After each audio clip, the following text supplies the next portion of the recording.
Good morning, everybody. I'm Lois McLaughlin. I'm one of the co-chairs, along with Patty Pauling of our fall planning committee, and we'll have a picture of everybody so you can see everybody who was involved.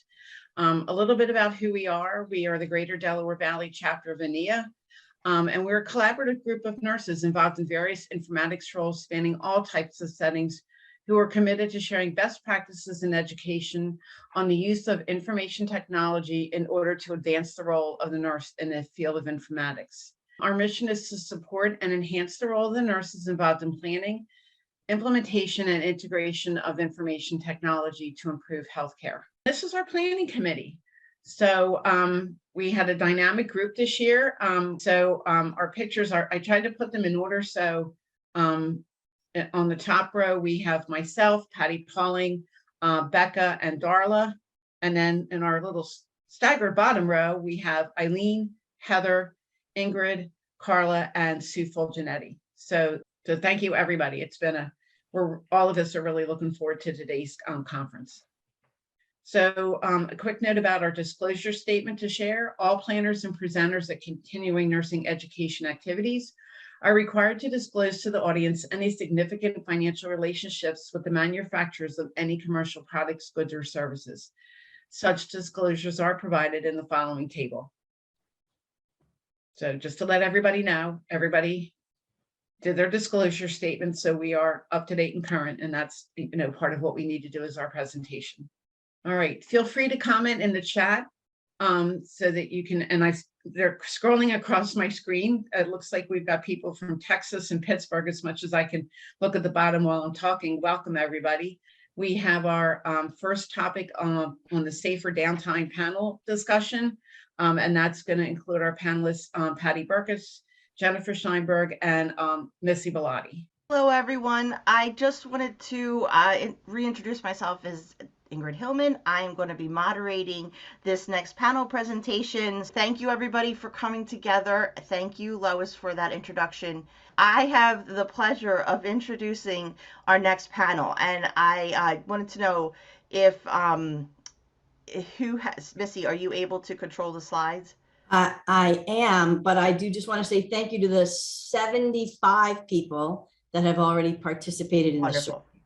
So wonderful. Okay, so what's interesting about this next section is that I will be introducing the three presenters, and I had the pleasure of being there in Florida this year at the National Conference of ANIA, and I heard you all speak with the greater panel, and it was a wonderful presentation. So I'm looking forward to what you have to say today.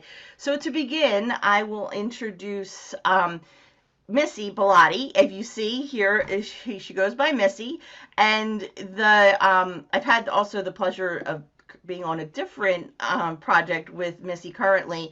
So Missy is the former director of clinical informatics at St. Peter's Health Partners, with over 15 years of clinical informatics experience and over 40 years of nursing.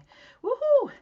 Current roles are that Missy is an adjunct faculty at 2 colleges teaching healthcare informatics, as well as being a clinical informatics specialist at St. Peter's Health Partners. She focuses on downtime response, and there is one piece here that I hope, Missy, you will speak to, but it says retirement wasn't really a good fit. So that is something that you could drop in, but that was something that was here in your bio, and I'm sure there are other people that are part of this larger audience that can relate to that, because I know that there are some folks who have retired but are still very much connected. So she has also achieved the ANCC Nursing Informatics Certification in 2011, Master's Degree in Informatics in 2014, and the HIMS Healthcare Data Analytics Certification in 2019. So a longtime member of ANIA, and has presented at the national level the response to downtime drills, project implementation, and go-live support, and is a current member of our GDV community, along with Jennifer Sheinberg, and also Patty Berkes. So next on the list is Patty Berkes. I've had the pleasure of working with Patty for many, many years, dating back to the late 90s, but I will just stick to the bio that I have here, and that Patty is a nursing informatics specialist principal at Children's Hospital of Philadelphia, has served in different nursing informatics roles for over 25 years, and she has also achieved her ANCC board certification back in 2000, participates in professional roles as a committee member, speaker, poster presenter, and graduate level clinical preceptor, which I can vouch for, has had many students. She recently received the ANIA ad hoc, she recently served on, the ad hoc committee to create this toolkit that we're about to hear about. So I will next introduce our third presenter. Jennifer Sheinberg is a clinical nurse specialist at Penn Medicine Lancaster General Health in Lancaster, Pennsylvania, also part of our chapter. She develops and implements interventions to improve the health of attributed populations utilizing informatics principles. Her clinical experience ranges from ambulatory and inpatient clinical care to quality improvement, patient safety, and informatics. Currently, she is responsible for advising healthcare leadership on the discipline of informatics and support for technological innovation. She is an adjunct faculty, also connected to students, part of Bellin College at Pennsylvania College of Health Sciences and Franklin University. So once again, thank you for coming together, and I will mute and turn over the presentation to you all, and I will be here to monitor the chat. Thank you. Thanks, Ingrid.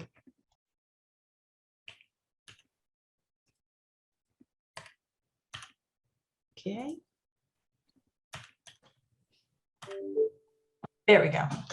Thank you, Ingrid, for that wonderful introduction and background. And again, thank you to everyone for participating. It's great to see 110 people out there.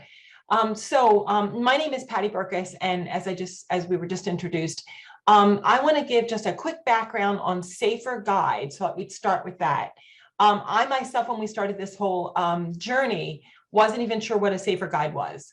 So safer guides, basically in 2014, the Office of the National Coordinator established key elements for certain things like downtime policies. And there are 9 safer guides that are developed, published on the site here, the link to the website that I have listed on the slide. So the 9 guides are in 3 different categories. There's a category for foundation guides, there's a category for infrastructure guides, and then there's clinical process guides. Very interesting, great materials. If you've never looked at them, please do. Contingency planning, which is what covers downtime, is under the infrastructure guides. The contingency planning guide was actually created in July of 2016. The safer guides are based on best evidence available at the time. They include a literature review, expert opinions, and field testing at a wide range of healthcare organizations from small to large. And the safer guides are really here for organizations to do periodic self-assessments to help organizations identify areas for improvement. And they're just an absolutely wonderful thing. If you've never checked them out, please do. Next slide. I also wanted to start with just a little bit about how we started with this whole project of creating a safer guide for ANIA in downtime and nursing practices, or downtime practices in general. So really quickly, ANIA actually identified the need that, of course, we know that it is Cybersecurity Month, I believe, and we're constantly, almost every day, getting involved with phishing attempts and all kinds of attempts to attack our electronic systems and our infrastructures at our organizations. So anyway, ANIA did identify this need for a safer guide to look at nursing practice and downtime. They sent out a call for members and initiated the request that we wanted people to come together to work on an ad hoc committee. That was done in June of 2021, the call for members and the initiated identified need. When people responded, people were also asked to share some of the tools and the job aids and different things that they used at their organization. So on the right-hand side, you can see the list of the hospitals and organizations that did. I'm sure there are maybe a few others, but these were the majority that shared a lot of good information, tips and tools that we could use to build the safer guide that we now have available to all of us.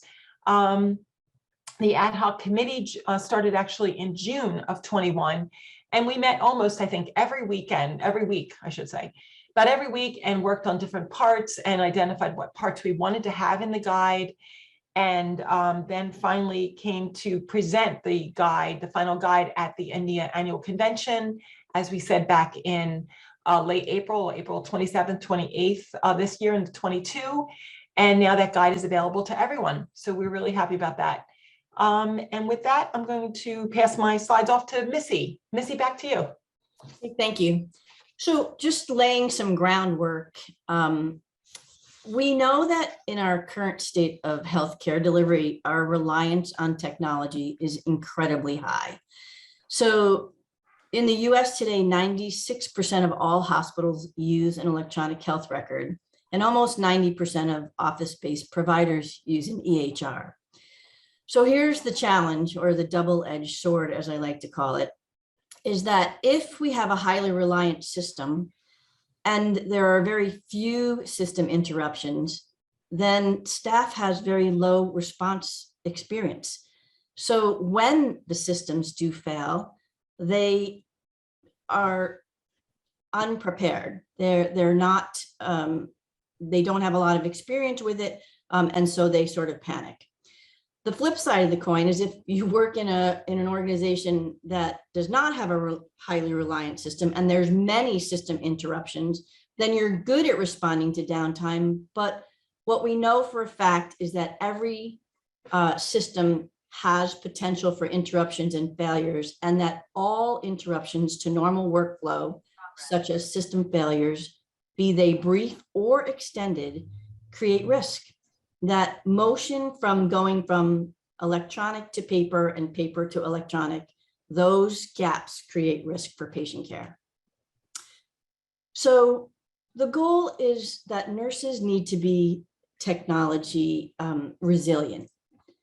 What we would hope for them is that they're agile, practiced, and confident in the event of a planned time. So the expectation should be that a response is as efficient and as effective as a change in patient condition. So we do mock code, we do mock drills, but we don't really practice our downtime response the same way. And so what the goal should be is to replace panic and fear with reflexive knowledge and performance.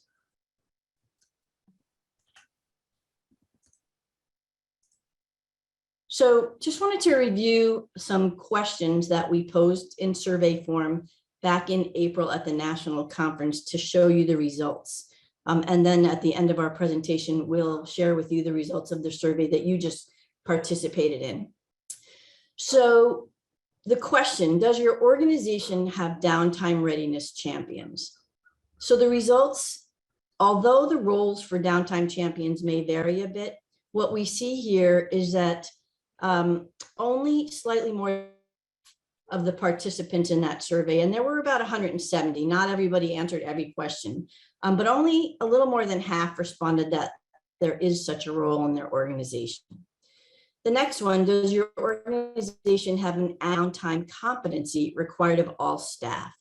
So 65%, or well over half of the organization's participants responded that there's no validation that nurses have a basic competency for responding to downtime. So it's really hard to create reflexive knowledge if there's no, at a minimum, annual competency to validate that.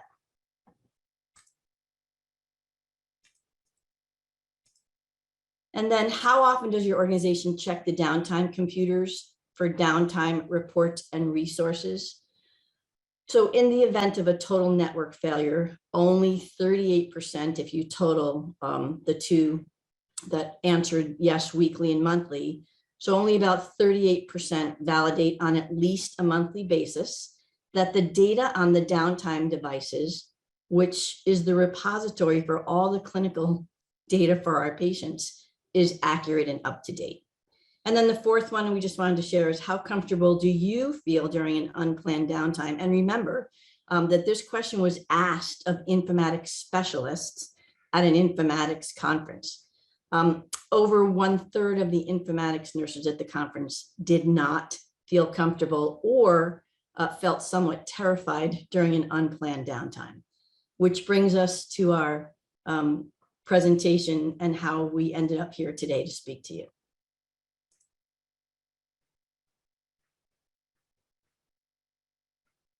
Thank you, Missy. That was great information. And actually, we want to share one more question. After that conference, we did send out evaluations. And with the evaluations, we got one more question back that seemed to be pretty popular with people. So we wanted to bring that up here. And the question exactly was, why does the onus of downtime preparedness live on the shoulders of nurses, or nursing, I would say? So we wanted to address that.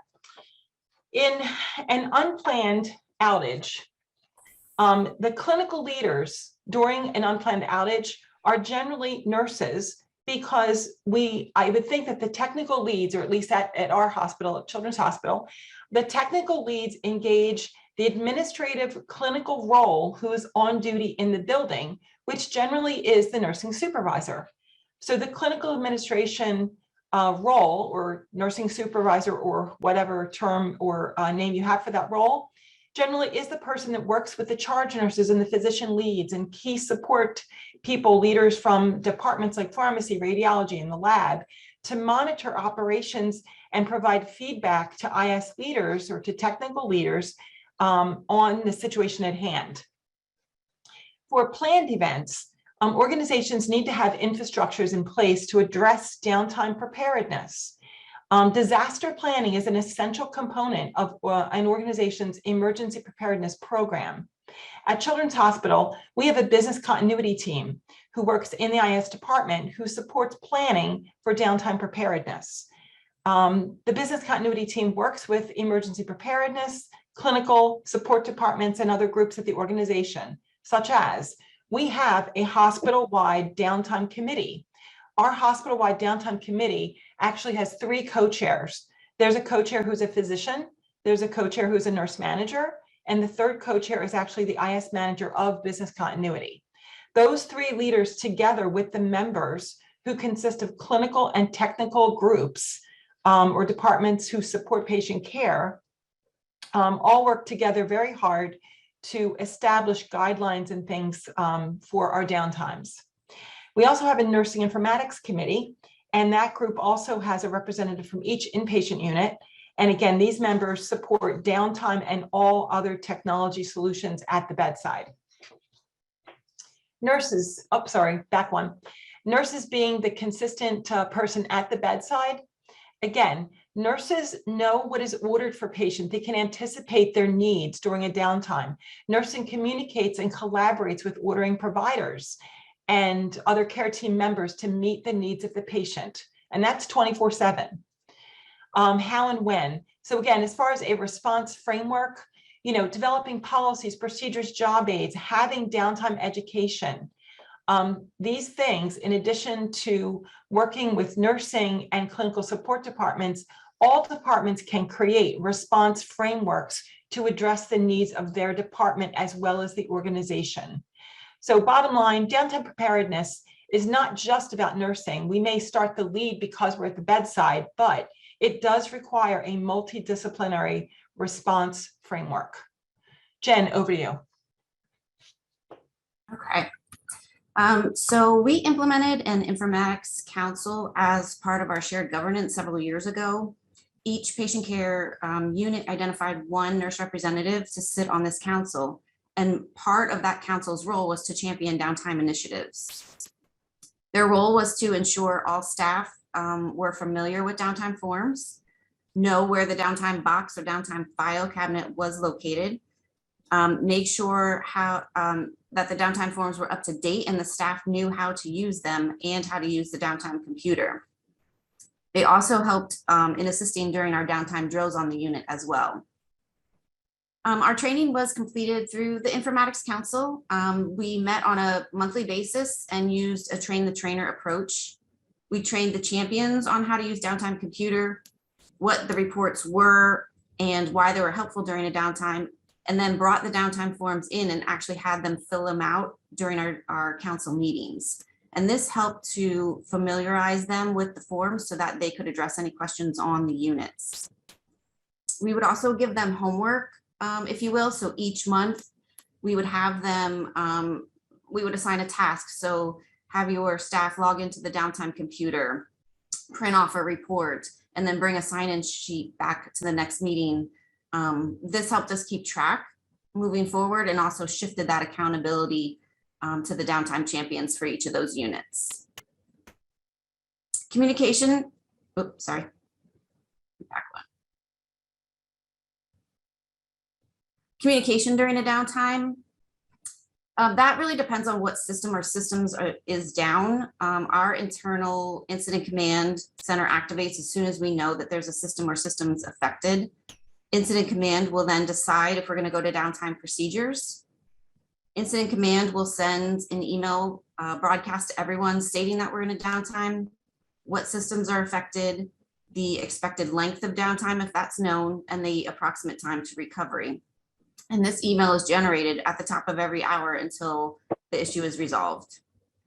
All clinical staff have mobile heartbeat phones, which is an application that is on their network iPhone device, and they can use to call or text with any discipline. So we have the ability to send broadcast messages to anyone that's logged into mobile heartbeat. And if for some reason the phones are down, we do have old SpectraLink phones that we can use during a downtime as well. Next slide, Missy. So some of our resources, if the network is down and we have no computer access, staff can use the BCA computer or downtime computers. Each of our units have 1 to 2 downtime computers depending on the size of that unit. And they also have what we call a sister unit that has access to their reports as well. And the purpose of the sister unit is really if for some reason the computer or the printer is not working on that unit, they have a backup option. Our downtime computers have care plans, order sets, and some of our key downtime reports like the MAR for staff to print off for each patient. And then in addition, we store our downtime forms in either a filing cabinet or a downtime box. These forms are reviewed annually to ensure that they're up to date with our most current documentation standards. These forms are reviewed with our downtime champions to also ensure accuracy and ease of use. And then the current downtime policy is printed and should be the first thing in that box or cabinet so that staff can reference that quickly. Next slide. And now to talk more about how to prepare for safe care, again, pre-downtime, looking at patient-centered care, what should we do? What do we do? We have organizational guidelines at Children's Hospital that actually talk about when downtime should occur. Applications, we have the Hospital Downtime Committee again that approves and reviews application maintenance agreements that actually state in the agreement what their approved day of the week, time, and length of downtime is or should be.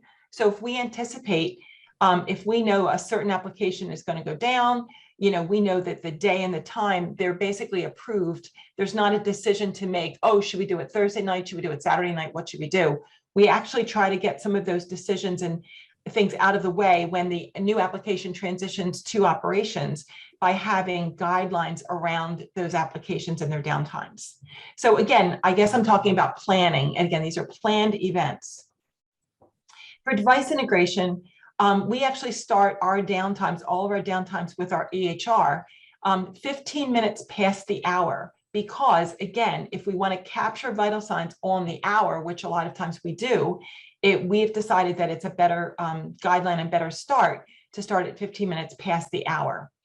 Our planned EHR downtimes, of course, many people that I've spoken to have the same plan. EHR downtimes should be in periods of low activity, which for a lot of us is Saturday night and Sunday morning. And we were actually starting at 2:15, and our window is 2:15 to 4:15 in the morning. But our downtimes, a lot of them have gotten quicker. So now that we're down to usually about an hour, we actually have moved to 3:15, because again, at 2:15, the ED may still be very busy. And so our emergency department has asked that if we have an option, if it's going to be a shorter downtime, we actually wait till 3:15 to start. And then again, but everyone needs to be back up by 4:15, or that's our goal or our guideline. We also have some checklists to, again, keep care safe and provide for the planning of the care. We have two checklists, role checklists, I call them. We have a bedside nurse checklist, and that reminds the bedside nurse that they should be reviewing the patient care orders, calling for any orders that are needed before the downtime, and making sure that the EHR documentation is up to date. And Jen already spoke a little bit about downtime reports. Print the downtime report. We generally ask to print about an hour before the downtime starts. And we also gather a patient care flow sheet that the staff is going to use on that unit. As far as printing reports, the first report that we print, and I think most of us would print, is the downtime MAR, because again, if we have planned meds, ordered meds that we need to sign out, we would do that on our MAR. And we also complete a review of the downtime report, especially that MAR that's been printed, to make sure that the shadow system that we have available during the downtime, we check the shadow system to make sure that no one has put an order in since that report was pushed to the downtime computer. Again, we sometimes find new orders that people put in really quickly and we didn't know about them. Our downtime reports can be up to an hour old. Device integration, we ask bedside nurses to verify pump infusions 5 to 15 minutes before the downtime. We prepare for any labs that are going to be drawn during a downtime, printing out labels and forms and things like that. We ask the bedside staff, to look at their IV bags and syringes and make sure that if they need anything from pharmacy, they plan that and they get that taken care of. The other role checklist that we have is for the charge nurse. And the charge nurse does a safety huddle to raise awareness of the downtime and the procedures that are needed, the job aids, to see if they're available, might have new staff, answer any questions that anyone has.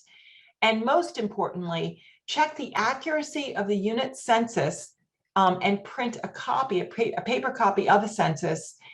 We have found keeping our census during a downtime, up to date is a very critical element. So they're the two things we talk about for the charge nurse. Next slide, please. And now we're in the downtime. So during the downtime, our major goal is to do what we do in uptime, but we do the same thing in downtime. So how do we do that? So again, policies, procedures, job aids, raising awareness, education, communication.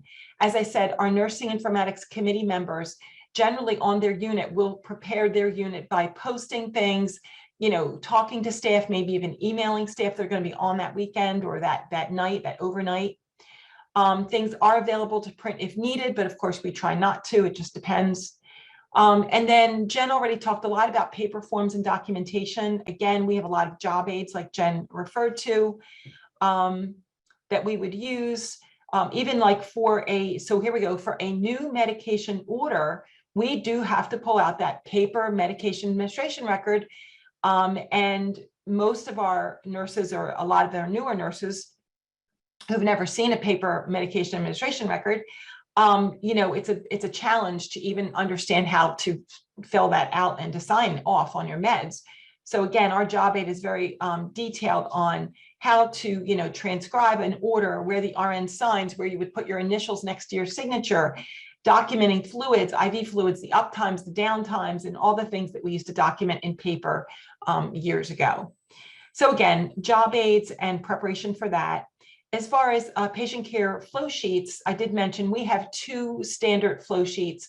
One is an ICU version and one is a med-surg version. Of course, the ICU is much longer and has many more things to document that the med-surg units don't need. The other thing is admission consents. Consents in general, because we actually have gone or we're in the process of going to electronic consents. So we need paper consents during a downtime. And last but not least, we actually have a list of paper forms that are required for all units for downtime to be on the unit. So we actually have the Nursing Informatics Committee come together and say, these are the forms we need to have available on our unit for an unplanned or for any downtime. So we have that list, we keep that list up to date, and the informatics team committee members are responsible to check that and check the downtime computers actually every month on the day that we have a meeting. Okay, new orders. As far as new orders go, again, we had some problems with physicians not understanding and knowing about the triggers and the fields, the required fields needed for a paper medication order. So we actually have one generic paper order form for everything to order anything except medications. Then we have paper medication forms that are specific to different types of medication orders.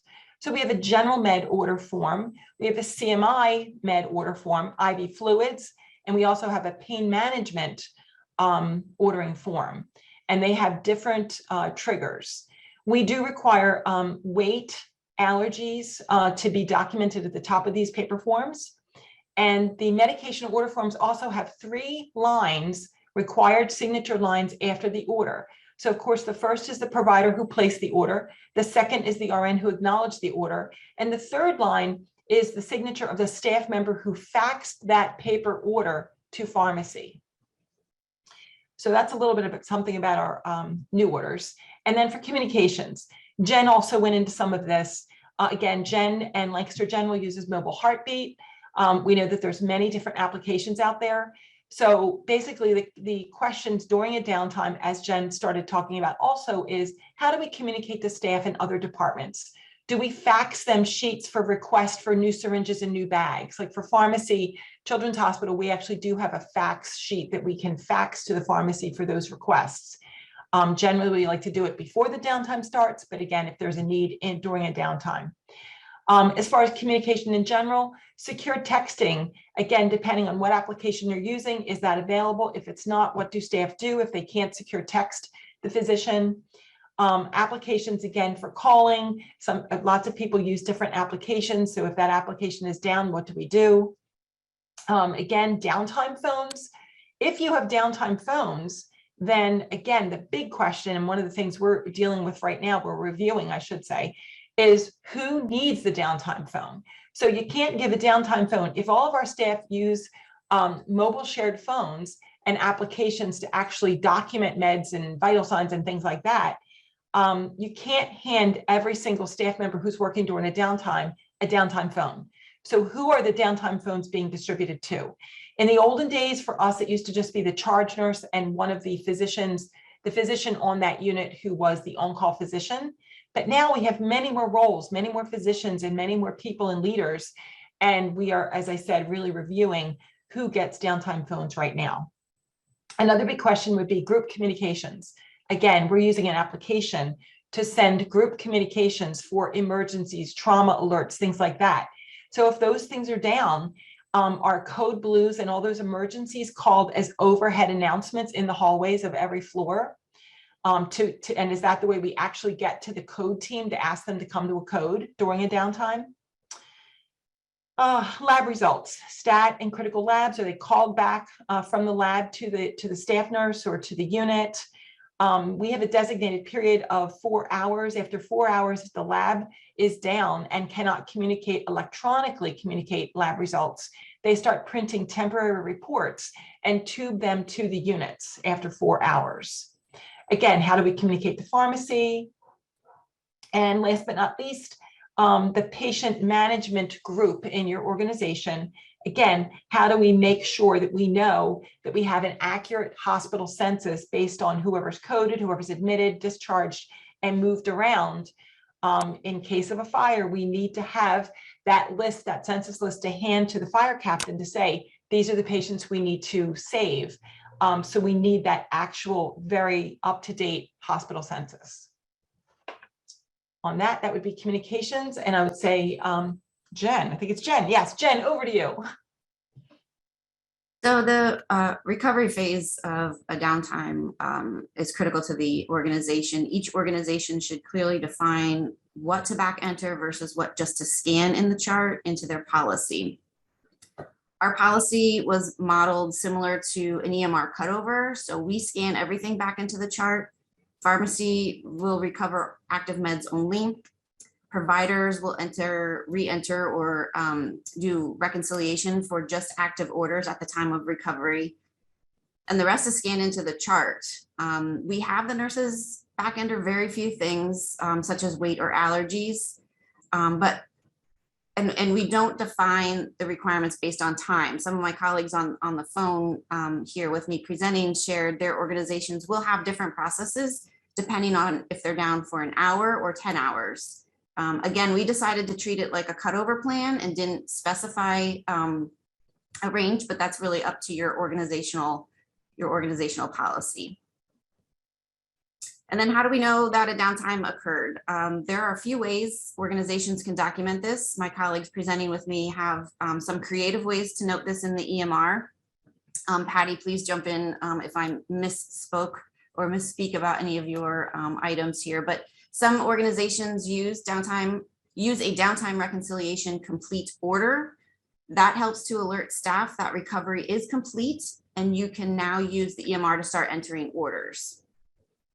A downtime event note will speak to why there's a gap in documentation in the EMR, specifically when you're doing chart reviews for the organization or for risk or regulatory bodies.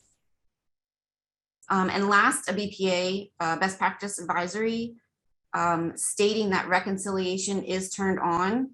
And that's a prompt to remind staff to check both for that order and the notes. And that is typically used for downtimes greater than 1 hour. Historically, in my organization, we didn't have a concrete way of documenting this, and we just revised our policy to include that staff must enter a note once the system is recovered. This way, there's documentation for why there's that gap in the EMR. Next slide, please. So Safer Guidelines is now part of interoperability for CMS. This means that annual downtime competencies will now be required for eligible hospitals. Some organizations already have computer-based learning activities, but this will now be a requirement moving forward. I know in our organization, this is something we need to address. Historically, we only did downtime drills and did not add a CBL onto the nurse's plate. Our nurses have about 40 or 50 annual competencies. So we thought it would be better to do the downtime drills, more hands-on activities. But this is something that we will have to look at and work on to develop moving forward because of this guideline. Next slide, please. This is just a reminder that the toolkit is available for purchase on the ANIA website. Members can purchase this for $15.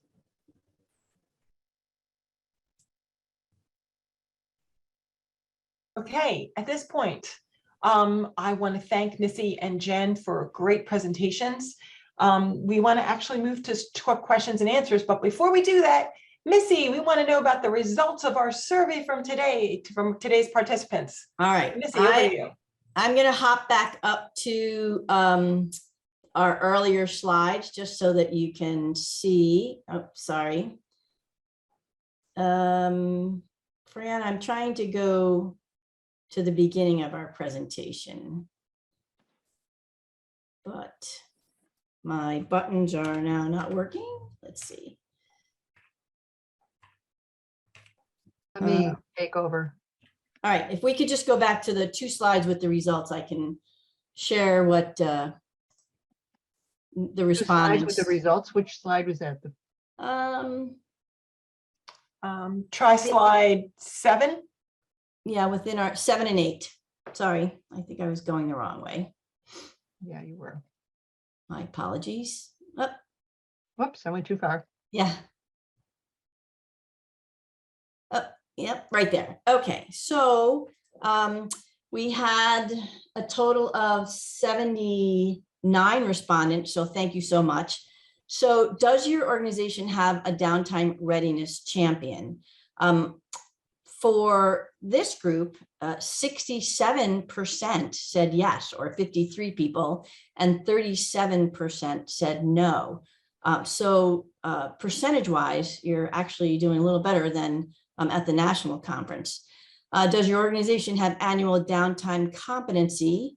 39% said yes, 58% said no. So again, a little bit better than at the national conference. Although I do just want to add, and we've had this conversation amongst our group, we feel like some of this, the competency was impacted by COVID and not bringing large groups of people together. So maybe this will eventually bump up a bit.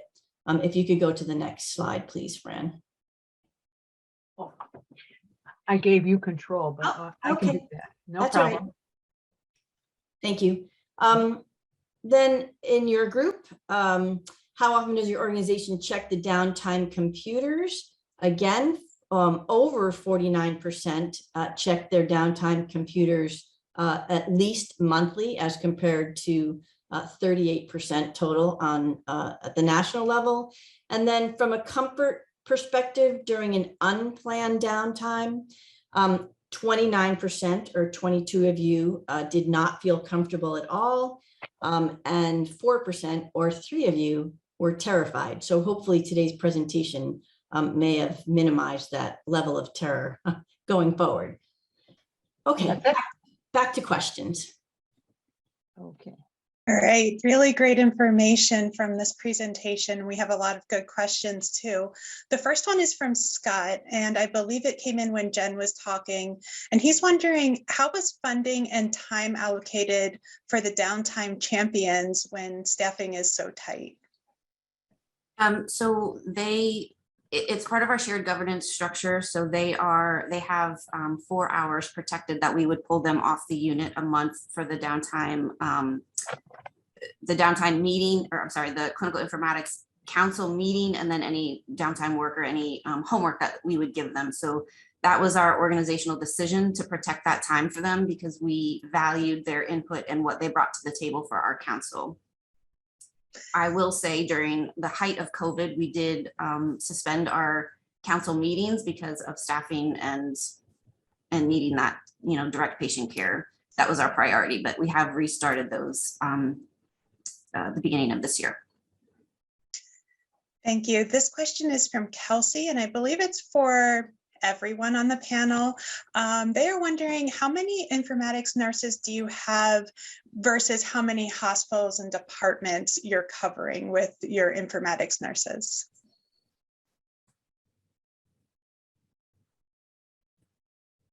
So here at Lancaster, we have one from all of our inpatient units. That does include ED and our OR. We have talks about expanding it into our ambulatory space, but we have not yet initiated that.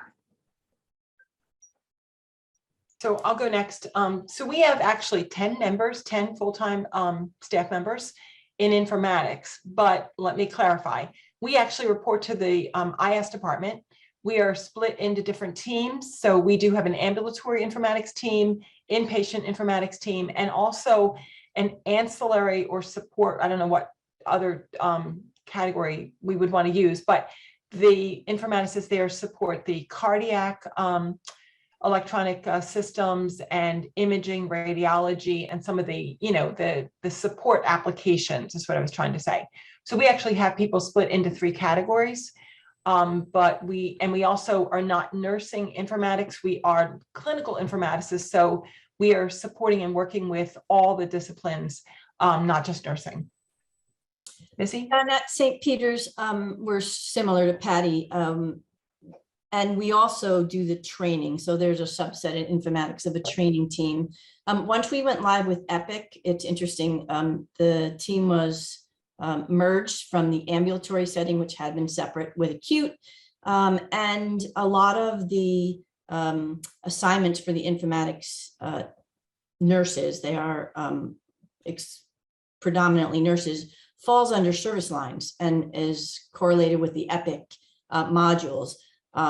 But they do cover multiple service lines. And in the ambulatory setting where we have about 90 physician practices, one informatics person covers a large number of practices. So it's tight, but that's sort of how we divvy up the team. Thank you. This next question is from Constance, and I believe it came through when Jen was talking. How many number of downtime computers do you allocate for number of beds per unit? So on every unit, regardless if it has 10 or 20, there is one downtime computer. Our largest unit is 32 beds. That's typically our critical care and some of our other med-surg units. They will have, it's kind of split like a Y, it's like an east-west type of thing. So they have one on the east, one on the west, but it's generally just one. I have tried to increase that with talks through security and our IT folks, but I haven't quite got there yet, but that's my bucket list, is to get more. And our answer would be the same as Jen, basically the same, one per unit. If there's a larger number, that we have a few units that have two, but for the most part, one per unit. Missy? Same. We have a 44 bed unit that has one downtime computer, and they're not standalone. I mean, they're working computers. They're not designated. No one ever touches this except during downtime. So they're in constant use. Next question is from Aisha.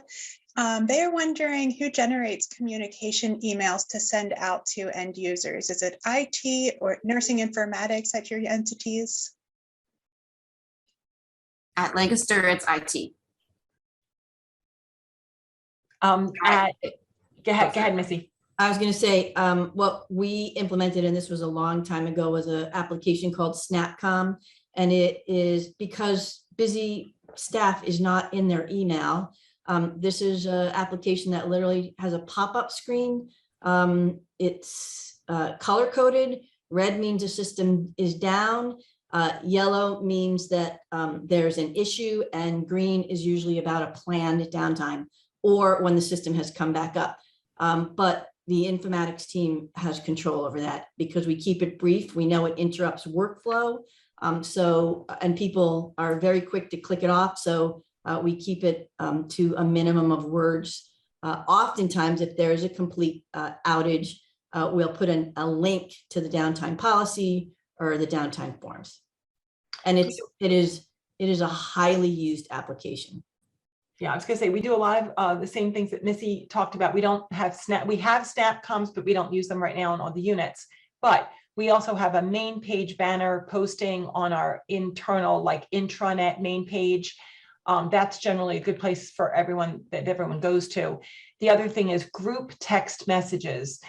We do send out, again, brief, concise text messages to staff on duty, and if needed, we refer them to the main page intranet page for job aids and different things if it's unplanned. If it's planned, it's more, as we've said, things are reviewed before the night of the downtime. But agree. Heather, back to you. Aisha was also wondering, Patty, when you were talking, you were referring to a short planned downtime, and she wondered what quantified that time frame. Was it up to 60 minutes, or would you consider short less than that? So we have a definition of a downtime of an hour or less, and then greater than an hour.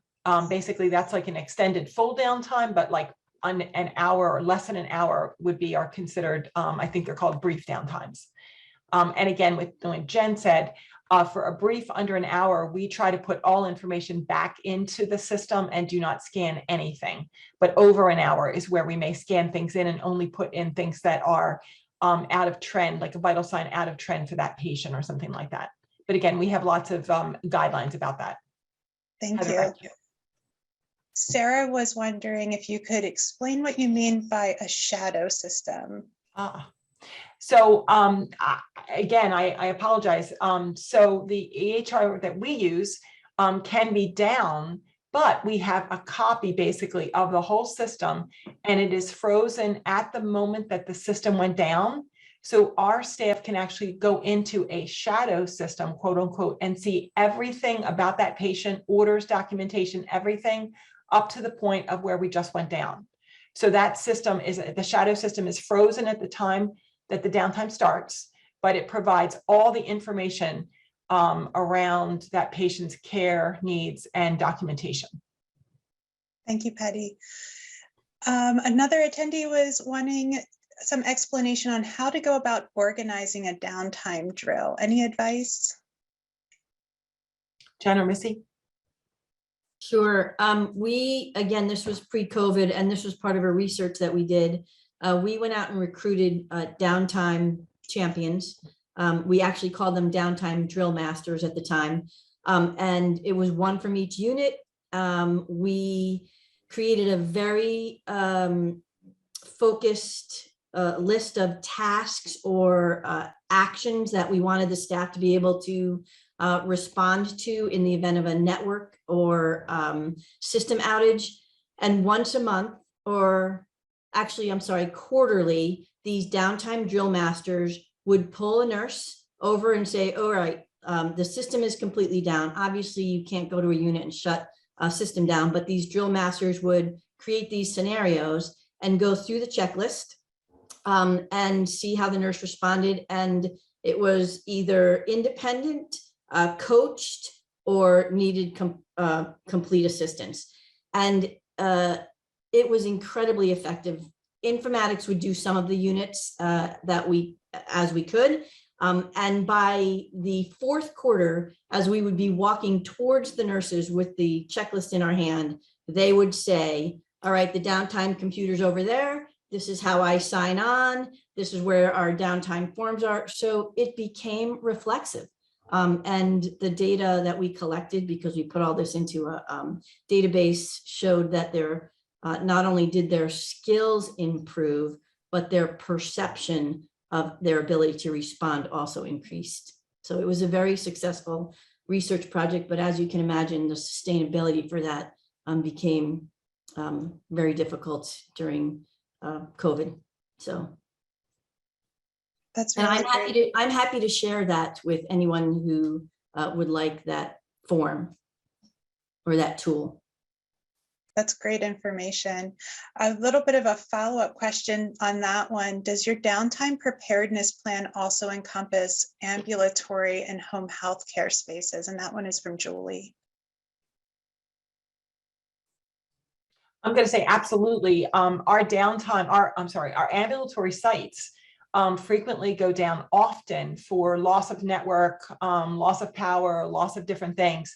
And when you're talking about a primary care site, pediatrician's office seeing hundreds of kids, if there's light, because it's sunny and it's a daytime, it's not nighttime, they will still, take out paper flow sheets and things. And again, we didn't really talk about reports, but our ambulatory locations have a clinical summary. It's called an ambulatory clinical summary that does get pushed to the downtime computer at that site at 5 a.m.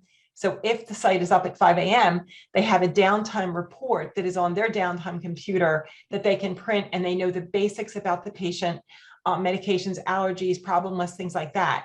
If they don't have that, they would just start off with the patient as if they were new to the site and say, hey, hi, my name is Patty. And, Mom, can you tell me a little bit about your son, whatnot. But yes, we definitely have some of this information and these practices in ambulatory. It's not as easy as inpatient because they're all very different, and we have them in multiple states, multiple locations, and it's a different animal than at the hospital and inpatient. But does that help, Heather? Yes, thank you. Another question from Alex. Do your planned downtimes include other IT maintenance activities that are not EHR specific? And he gives the examples of hardware, infrastructure, interfaces, etc. And does that impact the length of your planned downtimes? Absolutely. Everything downtime, right? So it's not just the EHR, it's the GE monitoring network, or it could be the network, or it could be switches, right? When they take the switches down, it affects a floor. Sometimes we have big switches go down and they go floor by floor. So this floor is down for 30 minutes. They do their switch, then they go to the next floor, then that unit to down for 30 minutes. Absolutely. You know, we are just increasing, as Missy said, our dependency on electronic applications and everything. So absolutely, it has to include everything, not just the EHR, it's everything. Missy, any comments? Yeah, I just wanted to make a comment about the use of the SnapComms and the pop-up messaging on all the clinical devices. When we first implemented that, we actually created guidelines because clinicians don't need to know that the Kronos payroll system is down.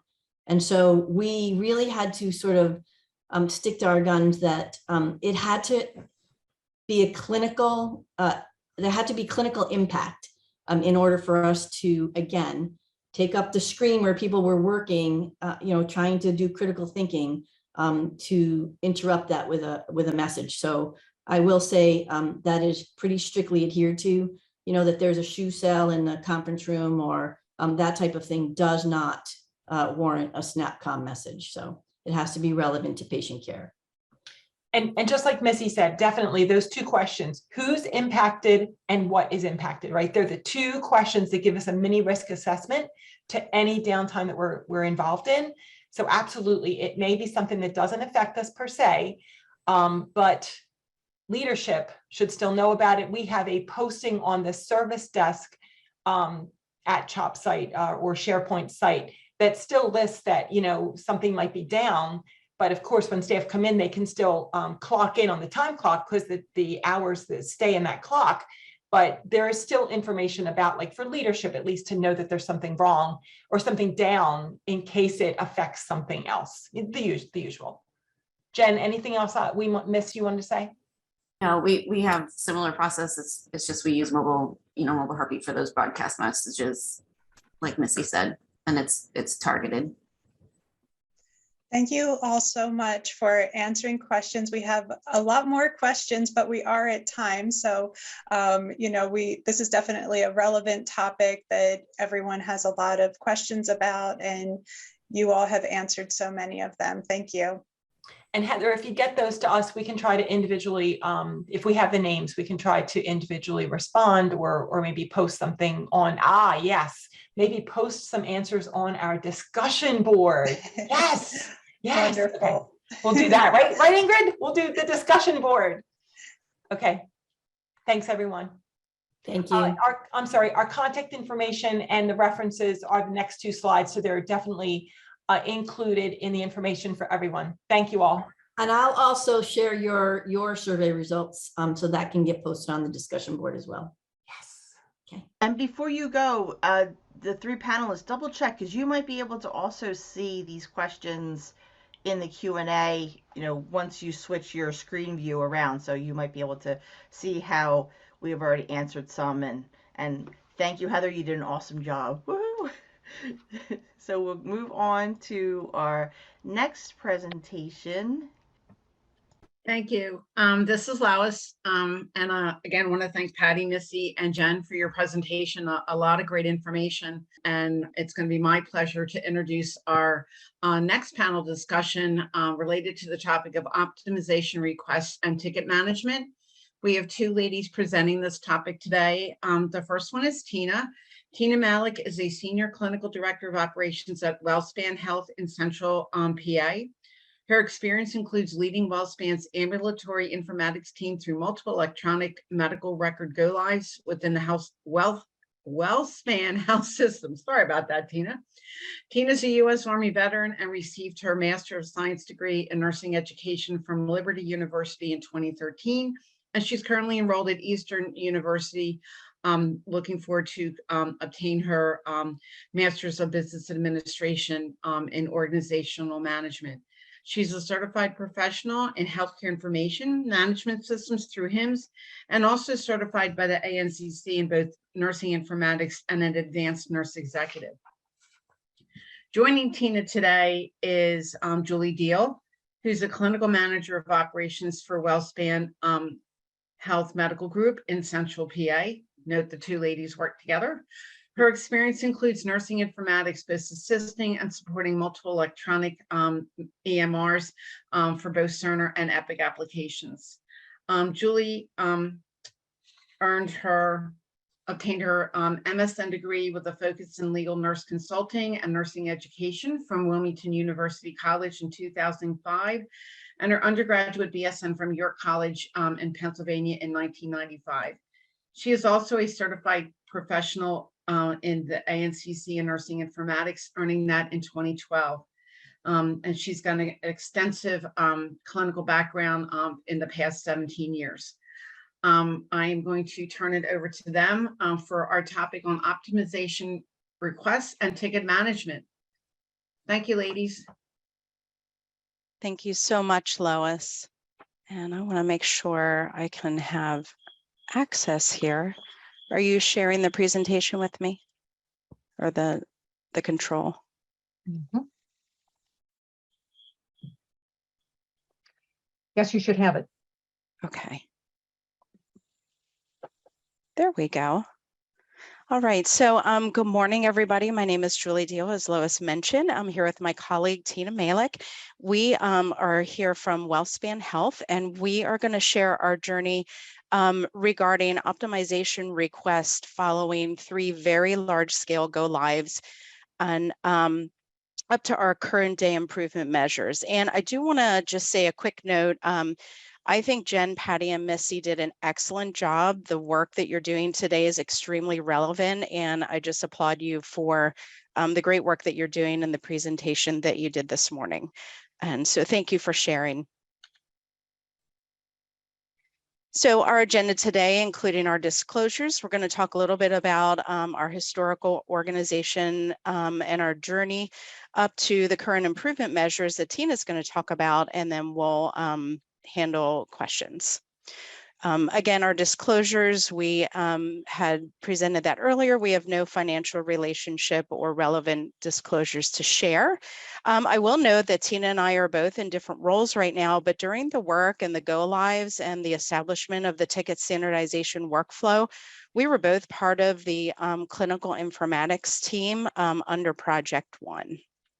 But we do want to note, and I like the opening that we had started out with to say that there are so many relevant roles that informatics is so valuable in today. And I know that Tina and I have both, we maintain our certifications, and we've taken our experience with us to our current roles. And we definitely do not forget where our colleagues are located on the informatics team in Project One, and we continue to partner with them today.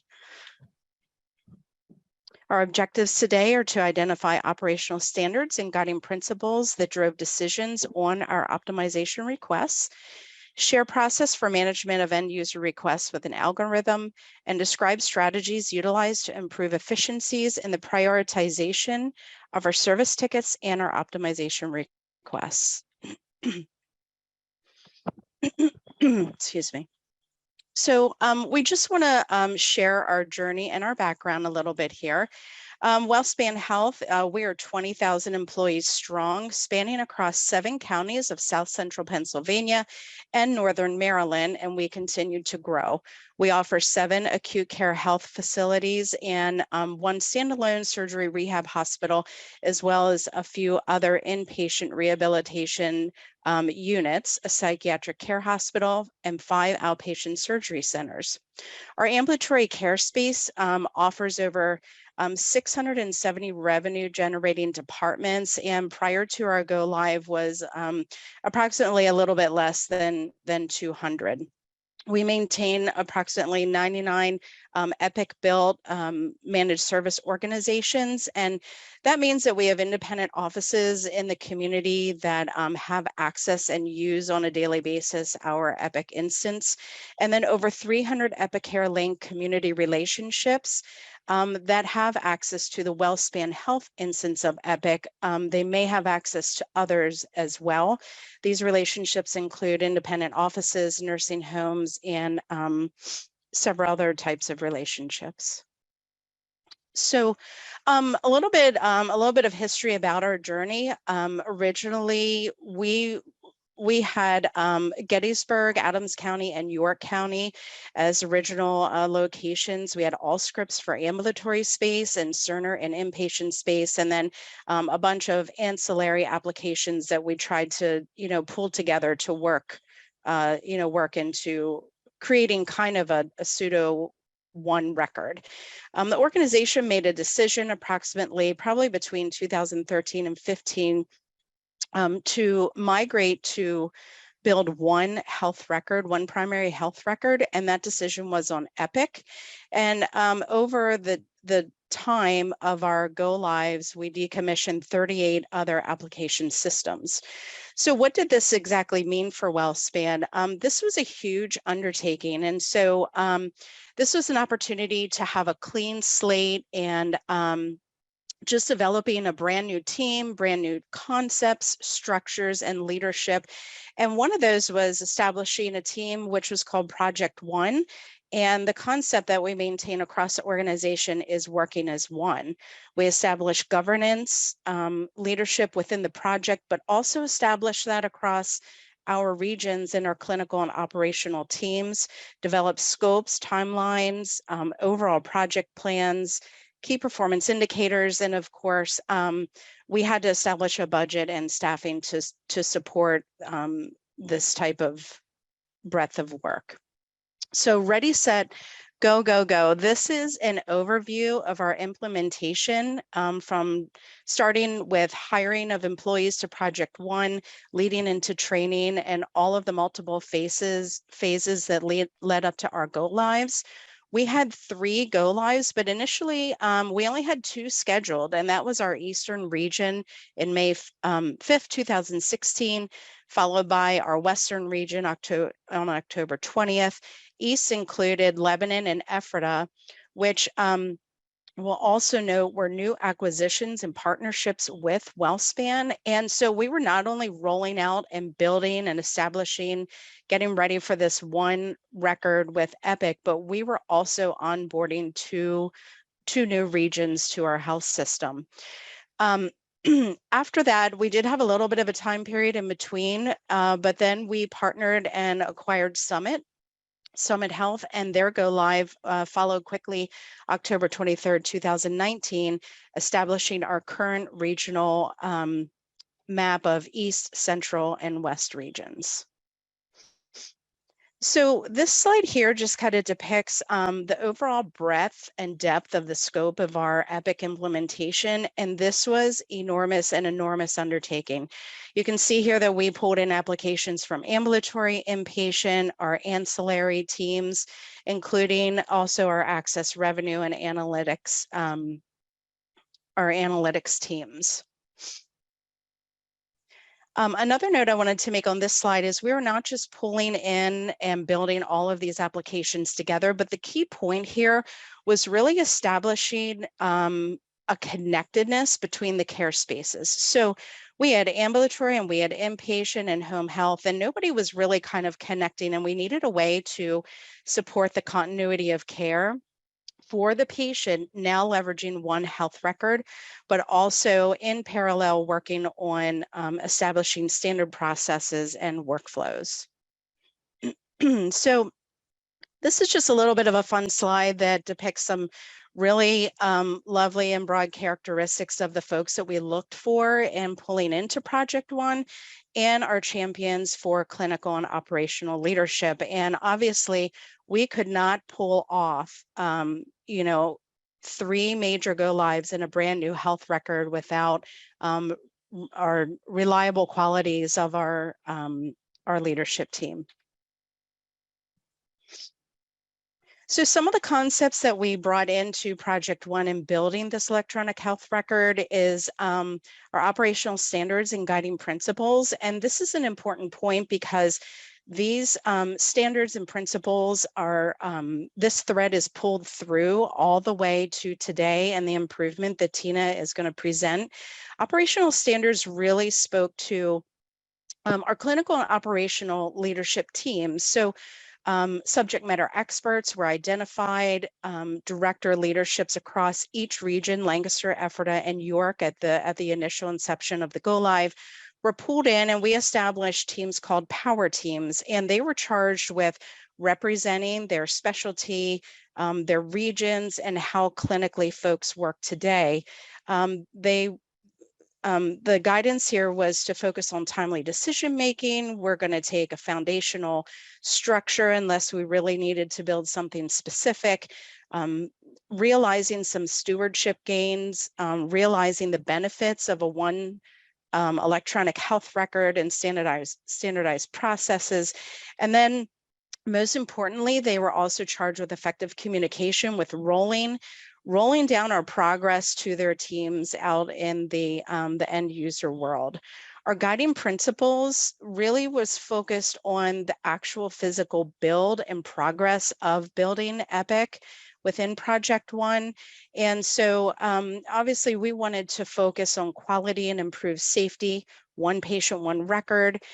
In parallel with building the record, we wanted to create standardized care and processes, not just for a central region, but our Eastern region partners so that everybody is singing off of the same page. We wanted to improve our patient experience, user experience, and then of course support as much accurate and timely data. So the pictures in this slide here are actual very large size signs that were actually on the wall in each of our conference rooms. So with the establishments of our power teams, we would meet on a regular basis, which included analysts and leadership from Project One. And so our power teams really built the system, making decisions along the way.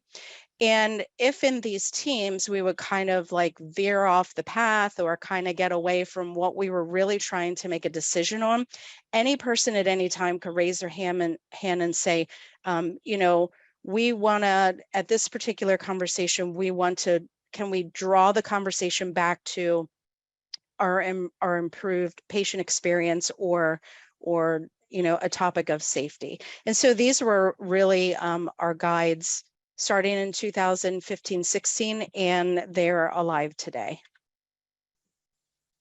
So where does clinical informatics fit in? So obviously, with the establishment of a new team, we had approximately 6 informaticists supporting just the inpatient Cerner application. And so with building a new structure with a new team, it was realized extremely quickly that there was no representation for our ambulatory space, nor our home health space. And then as you bring on applications like revenue and analytics, those were also areas of growth for our informaticists. So quickly, a team was built for ambulatory informatics. And the goal here during this time period was to support our broad desired goal initiatives, but also understanding the business needs of the project and the organization itself, like what is our endpoint?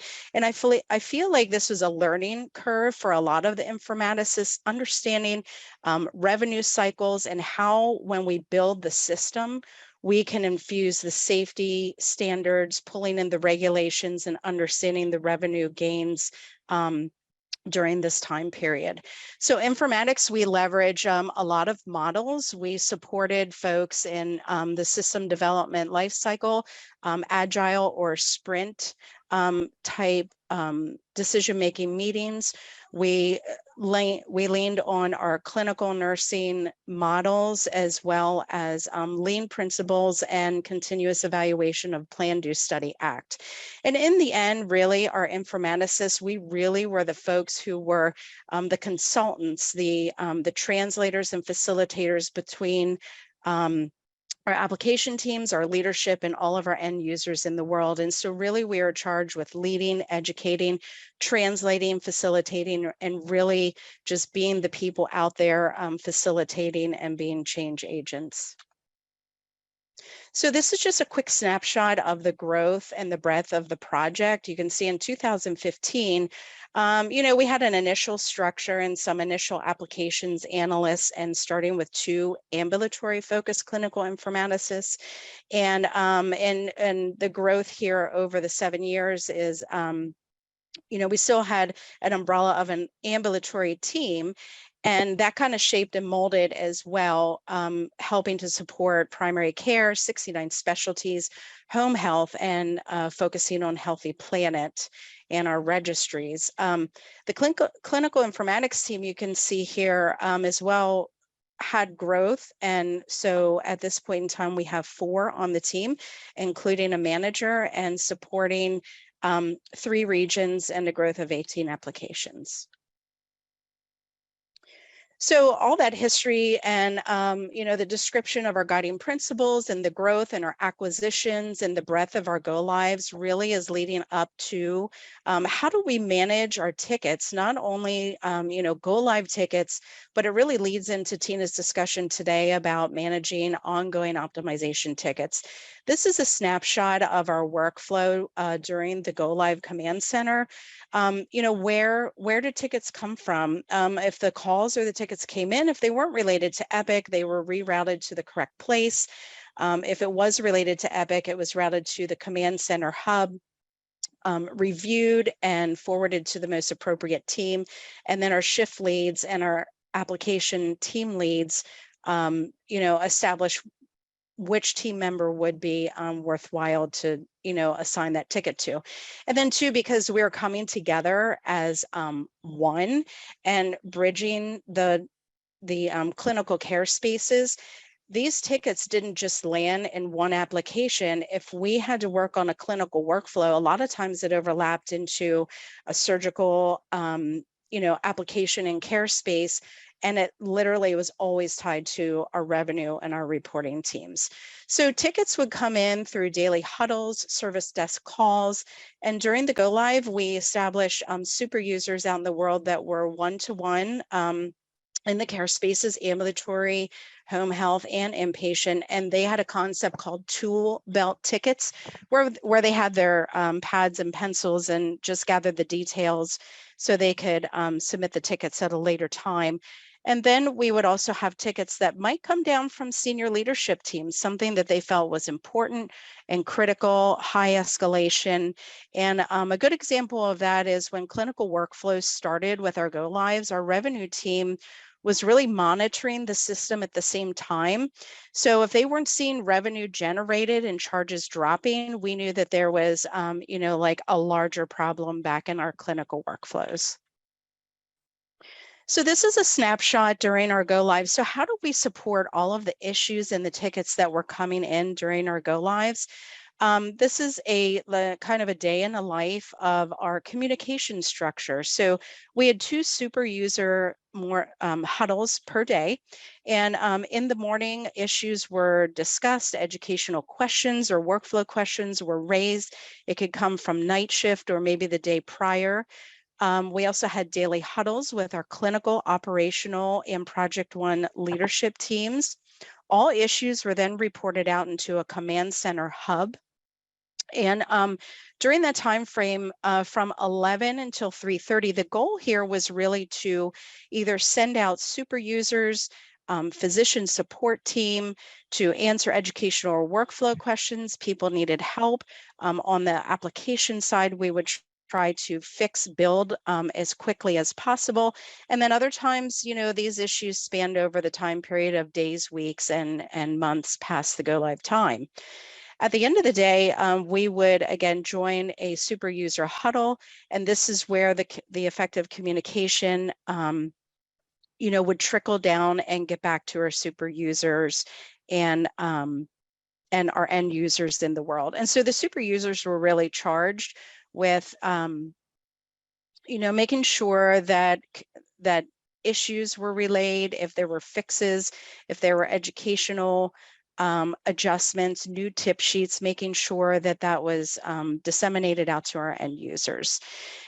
And you can see here that we had a couple of different issues. We had critical issues, educational gaps, workflow issues, system break fix. And then believe it or not, you know, we had users who were either really savvy with the system and kind of got it, or they might have used Epic in their prior work at a different health system.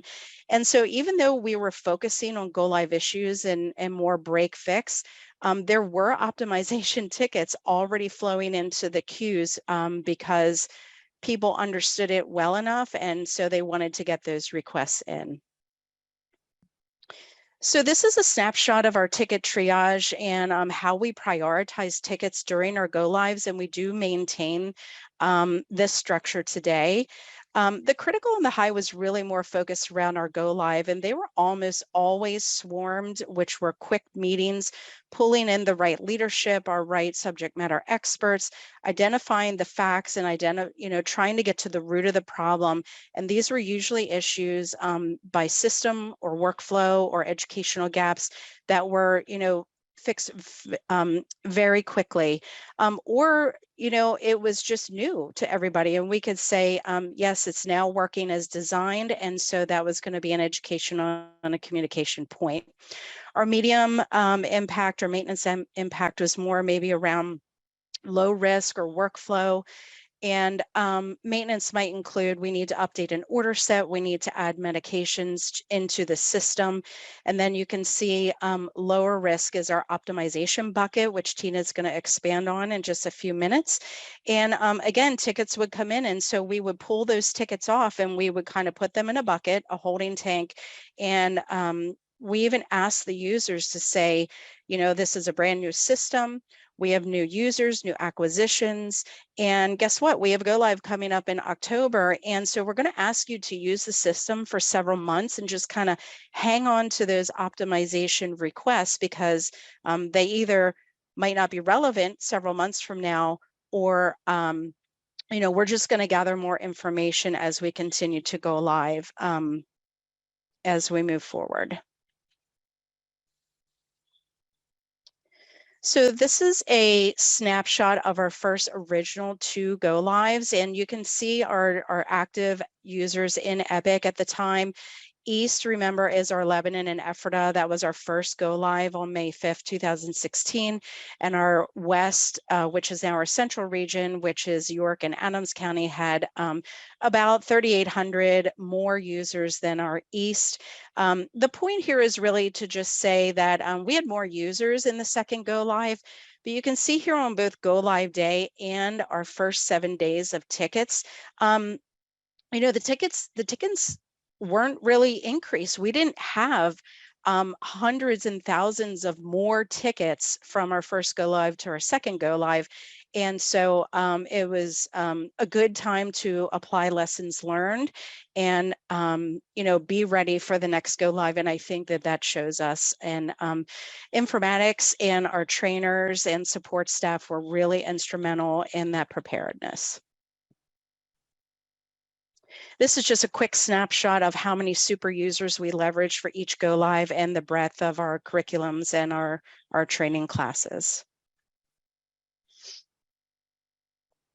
This is a quick snapshot of some dashboard reports that our command center leads and our project managers use. They would identify where the issues were coming in, how many incidences we have, and how we're managing the tickets.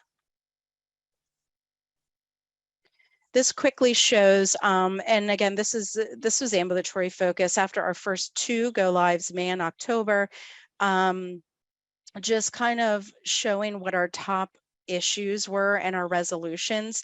And, even though we're talking here about go live issues, several of these issues kind of morphed into optimization tickets later. And so that's why I wanted to include this slide here. So fast forwarding 7 years, and just realize that this is a 7-year time frame. And, just when we went live with October and folks were kind of settling down and getting comfortable with the system and using it, our power teams were then transitioned to what we call today optimization teams. They're still in existence, and we're still using the guiding principles and the standards to manage the incoming requests and the tickets. And Tina's going to talk about that more. But realize over 7 years, this was a huge transition period, and we leveraged continuous evaluation, plan, do, study, act to say, how do we manage all of these tickets? And we went through, iterative phases. We had a major go live, and we had go live tickets to address, and then we kind of settled down and had some maintenance, but we were building and getting ready for the next go live, and a couple of nice to have and trickling optimization tickets. And then the next go live, we had to go through the next phase. And just when you think that we were, kind of in a good place, we partnered and acquired our Summit Health Partners. And so about the year 2018, we had to ask our East and Central region users, okay, hang on to all your requests. We're going to get ready for another go live. And then at the end of the day, after our October 2019 go live with Summit, that was an enormous, it was a wonderful opportunity to pull all of our folks together across all 3 regions. And now we are laser focused on really trying to pull evidence-based practice, best works, best workflows, standardizing, looking at our safety and regulatory measures, and really just pulling that in.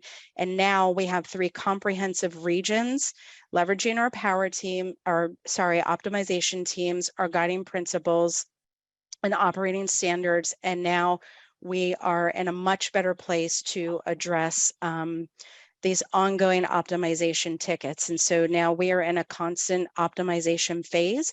And this is where I'm going to hand this over to my colleague, Tina Malec, and she's going to tell us more about those improvement measures.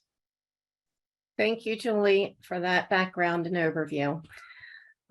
We had a very robust ticket management system for our Big Bang go lives, as Julie just outlined.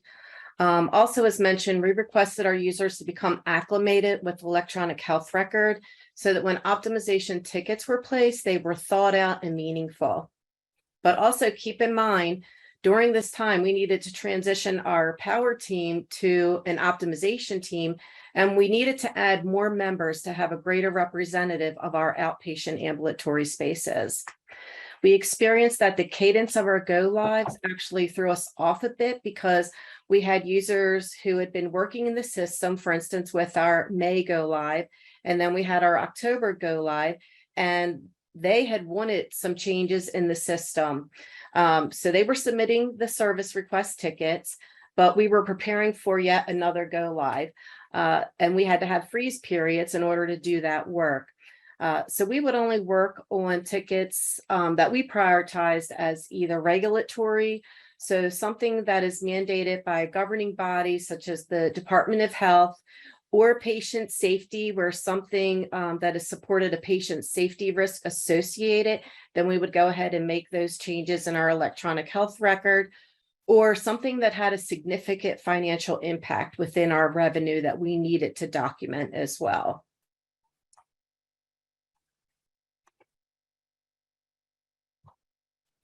The why. Why did we begin to look at our ticket and optimization process? Since our go lives were spread out over time, we still receive request tickets. Many of these tickets were for our optimization, of course, break fixes, and how-tos. As Julie mentioned previously about our organization, we're 20,000 plus strong. With that number, approximately a little over 11,000 are using our electronic health record. And then for ambulatory, the last numbers that I'm familiar with were just about 5,000 ambulatory users of our health record. Once these tickets were coming in, they were all together in our ambulatory queue and actually had to be manually bucketed by our analysts and team leads, which you can imagine offered some challenges in getting through the tickets. So the impact.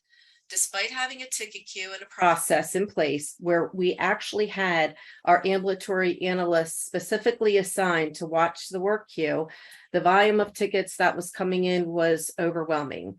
This led to a delay in identifying and addressing, of course, our high priority issues, while also deciphering which tickets to prioritize over another.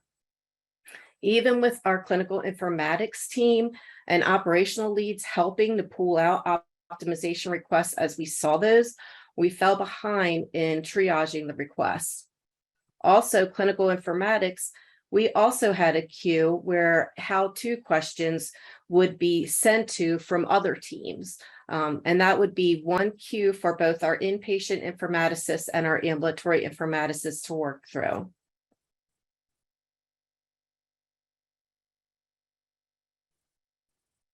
Standardizing the workflow.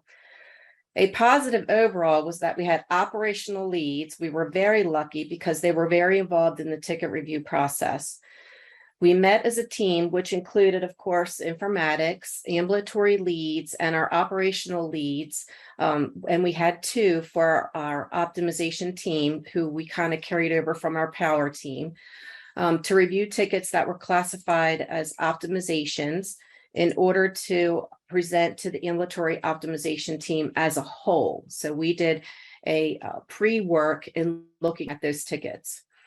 Well, let me tell you, during those meetings, we could have up to 100+ tickets in the queue for us to review. And we were lucky to get through 10 or so. For instance, we had multiple requests for the same or similar thing. We had still to review the ticket and provide a response to each user. So each of those tickets, not only did we have to review them, but we had to provide a response to the user as well. Something had to be done because we felt like we were spinning our wheels and getting nowhere. We weren't being able to get through the optimization ticket requests. So clinical informatics, working with the operational team leads, developed a plan, and that included an algorithm that we would use to guide users on different pathways to follow depending on what their request was. We work closely with our optimization physician team lead. So we did have a physician team lead who is a practicing family doctor as part of the operational leads. Now, he wouldn't review the optimization tickets with us because his schedule didn't allow, but we did bring high priority items to his attention, especially if it was physician or APP related. And we realized that we needed to bring him in because our plan, although we thought it was fantastic, we needed to have executive leadership support and buy-in in order to roll out the algorithm. So informatics led the presentation of the algorithm and workflow, along with our operational team leads for our optimization team, say that 10 times fast, to our executive leadership and our medical group. Based on their feedback, we did tweak our workflow a little bit with the algorithm, but we were able to garner their support to move forward with the presentation to all of our ambulatory users to utilize the algorithm.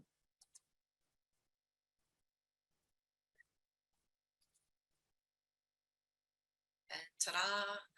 This is a large picture of what our algorithm looks like. It's actually a one-pager. I will be going over each section of the pathways in the next few slides, and just to caveat that we are more than happy to share our documents that we're presenting today with the group as well. So most importantly, we wanted dialogue to occur at the practice level. Regardless of the pathway that needed to be followed, this was our first step. Each of our practices have super users identified, and our super users not only supported their colleagues during our big bang go lives, and we say big bang because we had over 30 Epic applications that we went live with to support our one patient, one record. So we definitely said, hey, talk to your colleagues, your manager, your super user during your daily huddle, to garner feedback. We wanted them to discuss what the problem was and then lean on their colleagues for assistance.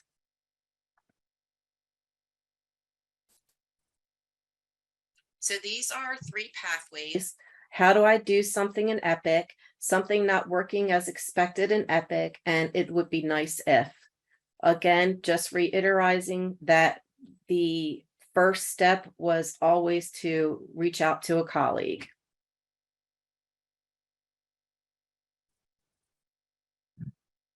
So a first pathway, which is on the far left of our algorithm, includes asking a colleague or super user validate something is not working. If it is something we need to modify, actually, let me back up. How do I? Sorry about that. So how do I? We have specific Learning Home dashboard resources for each of our roles, and they have guides and tip sheets on those Learning Home dashboards within the electronic health record at the user's fingertips to find how to do something. If they are unable to find an answer on the Learning Home dashboard, we set up a email distribution list where they could send non-urgent questions to. And if the user needed an answer sooner rather than later, we did ask them to call our service desk, or on our iNet, our intranet for WellSpan, we do have a radio button where a user could submit a self-service quick ticket. For our physicians and APPs, we did have a little bit of a different process for them, and that was the use of our PITSL team. So PITSL stands for our Physician Informatics and Training Support Liaisons, and they are available 24 hours a day. And I believe right now that team has also grown, as Julie showed our growth slide. That team, I believe, is around 15 to 20 strong to support all of our physicians and APPs across the system. We did designate a phone number for the providers to utilize, and that would connect them immediately to someone that can help. And that is available 24/7. Okay, now something's not working as expected. So we did ask a colleague, we did ask users to ask their colleague or super user validate something is not working. So, hey, Jen, I can't do this in Epic, but I could do it yesterday. You know, are you experiencing the same thing? Really to have that dialogue as well. This is a time when they would not utilize their Learning Home dashboard. If it's not working, and it's not working for a colleague, it's probably broken and it's something that we need to look at. So we ask our users to go ahead and make that call to the service desk so we can get that ticket submitted right away and get someone looking at that. In this pathway as well is we need to change something that's already established in Epic. Some examples are if we have a system letter template, a flow sheet row, an existing order, and also anything that's regulatory, patient safety, or financially impactful. We wanted folks to go ahead and place a self-service quick ticket so that we could address those items. And then our final pathway is our optimization. It would be nice if we could.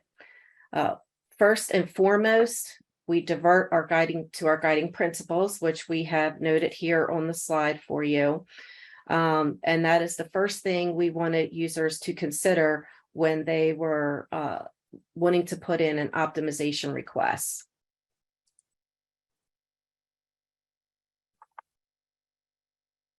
So we established 2 pathways, one for administrative and one for clinical. And it may be a little bit hard for you to see, but again, we will share this out with folks upon request. So for our administrative requests, we asked our practice manager and director of operations to review the request and share with the admin group. So bringing that forward to other practice managers, either within the specialty or in the system overall, depending on what the request was. If the group liked the idea and thought it would be beneficial, then it would be on that practice manager to go ahead and submit an optimization request ticket on behalf of the service line or the system. And I will show you in a later slide what that optimization request ticket looks like. And then for our clinical pathway, following the same concept, our clinical nursing coordinators, so CNC stands for our clinical nursing coordinator, who are the supervisors within our ambulatory practices, would present to their fellow clinical nursing coordinators, either in the service line or the system, depending on what the request for optimization was, and also include our clinical director of operations. Once the group decided if they liked it or not, if they liked it, they would move forward with submitting that optimization request for the service line or the system. And once those requests were submitted, they would be shared with the ambulatory optimization team. The request, if approved, would move forward for prioritization, and that prioritization would occur by our ambulatory team leads, realizing what each of the analysts had on their plate at the time that they were working on, if they were working on other high priority items that they needed to work on first prior to optimization requests. But our optimizations were prioritized. If the optimization team decided that it was not a request that we should move forward with for various reasons, we would respond to the users with what those reasons were, and we would close the ticket.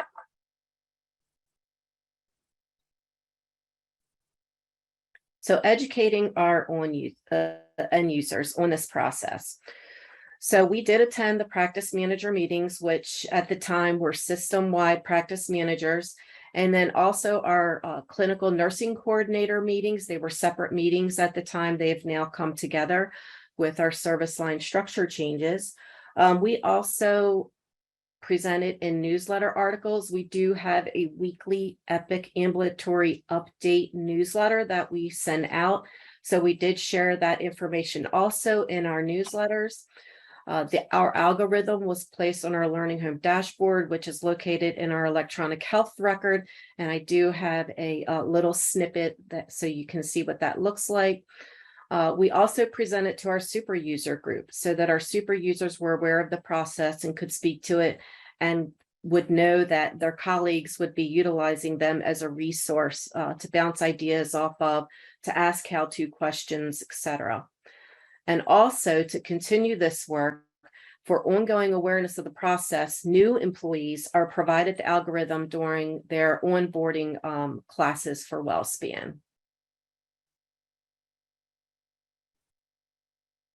So then, of course, we were utilizing the algorithm. So we assessed the process after implementation. So like Julie had mentioned, the Plan, Do, Study, Act.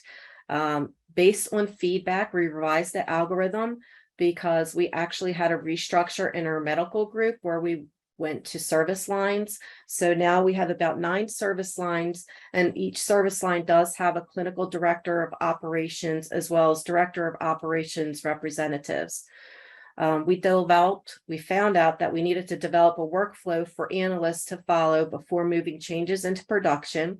So we, together with ambulatory leadership, developed that process and shared that out with our analyst. And then also we developed a scripted response. Actually, our educators for our electronic health record developed a scripted response for end users that were not following our process, just to kind of circle back and bring them awareness to, we do have a process in place that we would like them to follow. And then we also added additional tip sheets to our Learning Home dashboard, and I will share those in an upcoming slide as well. So resources readily available at our end users' fingertips. On this slide, I do have a snippet of our Learning Home dashboard here. And right, you can see at the top of service and optimization requests, we made a separate heading where we did add our tip sheets that we developed. We have the algorithm that had always been on there, but through the process, we did develop more tip sheets, such as submitting an Epic optimization request and going through what that process looks like, as well as status of an Epic optimization request from a status board that was established. Also, this is a little snippet from our INET. We did have quick buttons for Epic optimization requests and also self-service tickets. So again, at our users' fingertips. This snippet at the very bottom is a snippet of our Epic optimization request status board. And this is where users could go to find out the status of where their ticket was in the process. And if you can see this in the corner, this is a cumulative account of we're over 9,400. And I did check this morning, we're hitting about 9,470 overall optimization requests that have come in.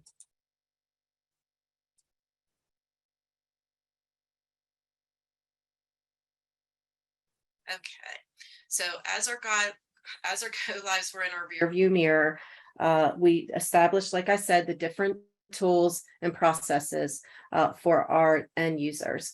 As shown on the previous slide, we had the quick buttons to add to our INET for optimization requests, and staff reported wanting to know the status of their requests. So an Epic optimization status board was created. These are the tip sheets, and you can see the dates here. So this was a process that we had gone through, and it's still a process. So we're still improving and adapting to our user needs. All righty. And just to point out again, our algorithm is right on our Learning Home dashboard for folks. So it's easily available for review. On this slide, just going to show you an example of what our Epic optimization ticket service request looks like. So once a user goes ahead and selects the Epic optimization request, this is what opens for our users to fill out. We do have required documentation, and I have those highlighted here with stars and outlined in red. The onus really is on the end user that's submitting the ticket or the CNC practice manager for ambulatory purposes. And they need to identify the problem. That's a required field. And we did ask them to provide a suggested solution. After talking to their colleagues, getting feedback either from other practice managers or clinical nursing coordinators, we wanted to know, what are you expecting? You've identified a problem, what is your suggested response and how to fix it? The affected department or function was a selection, so it was a drop down. And of course, I'm just highlighting here, it was ambulatory, but these are our other applications that you can see where the user would have to choose, and that would direct what bucket that optimization request would go to. The impact, so very important. Is this a financial impact, patient safety? These were multi-select choices, but again, it was a required field. Patient experience or staff provider time efficiency. So in informatics, we offer that stewardship in workflow reviews. Are we saving time for our end users? So that was an important aspect for the impact to know. And then of course, organizational impact. Is it something system-wide? Excuse me, getting tongue twisted here. Is it multi-departments with many users, multiple departments with few users, or a single department? And that would also help the optimization prioritization as well.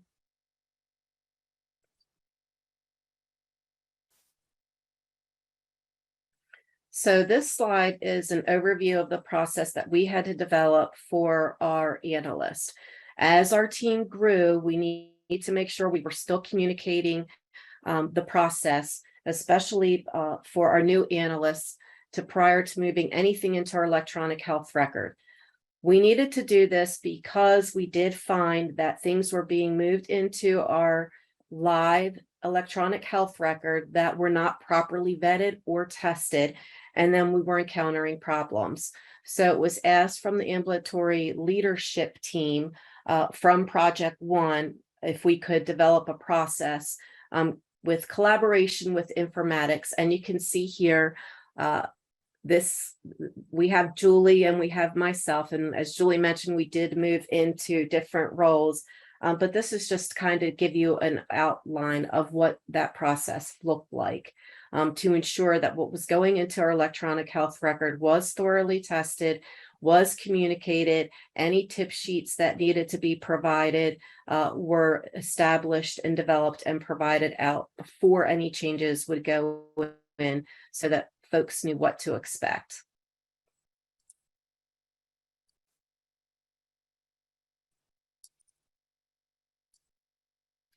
So on this slide here, our educators for our electronic health record did develop a scripted service ticket response example.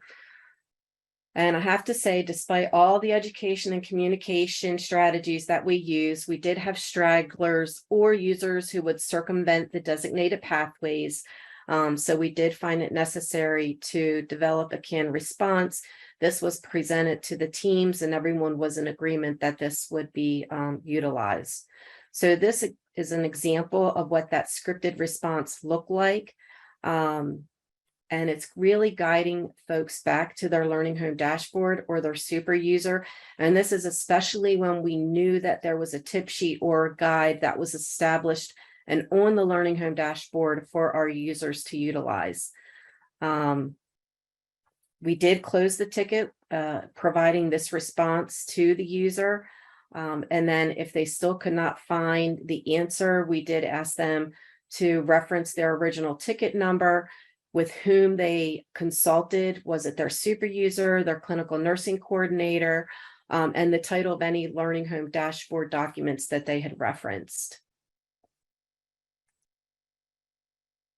So the benefits we realized from implementation of our algorithm and our standard work, first and foremost, is that it encouraged staff discussion and opportunities for engagement during their daily huddles.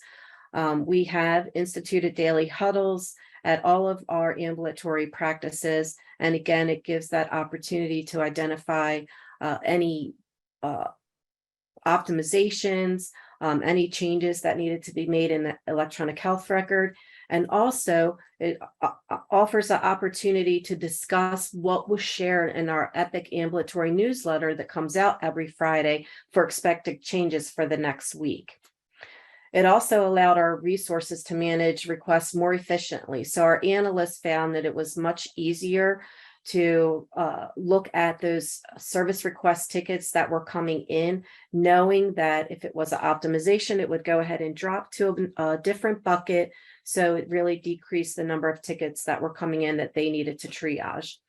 And that just lends to the last bullet point here of freeing up the analysts to identify our high priority tickets and then our maintenance and optimization requests.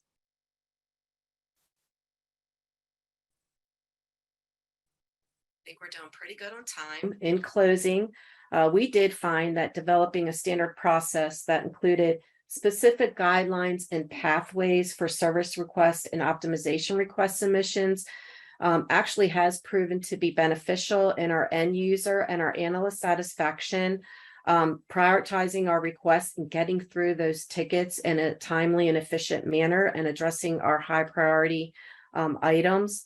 And also it helped in maintaining our electronic health record platform because again, that discussion did happen between our users.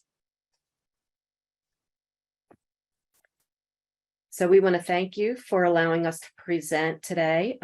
If there's any questions, we are available. And I think Julie may have had to drop off. She did have a unfortunate family emergency.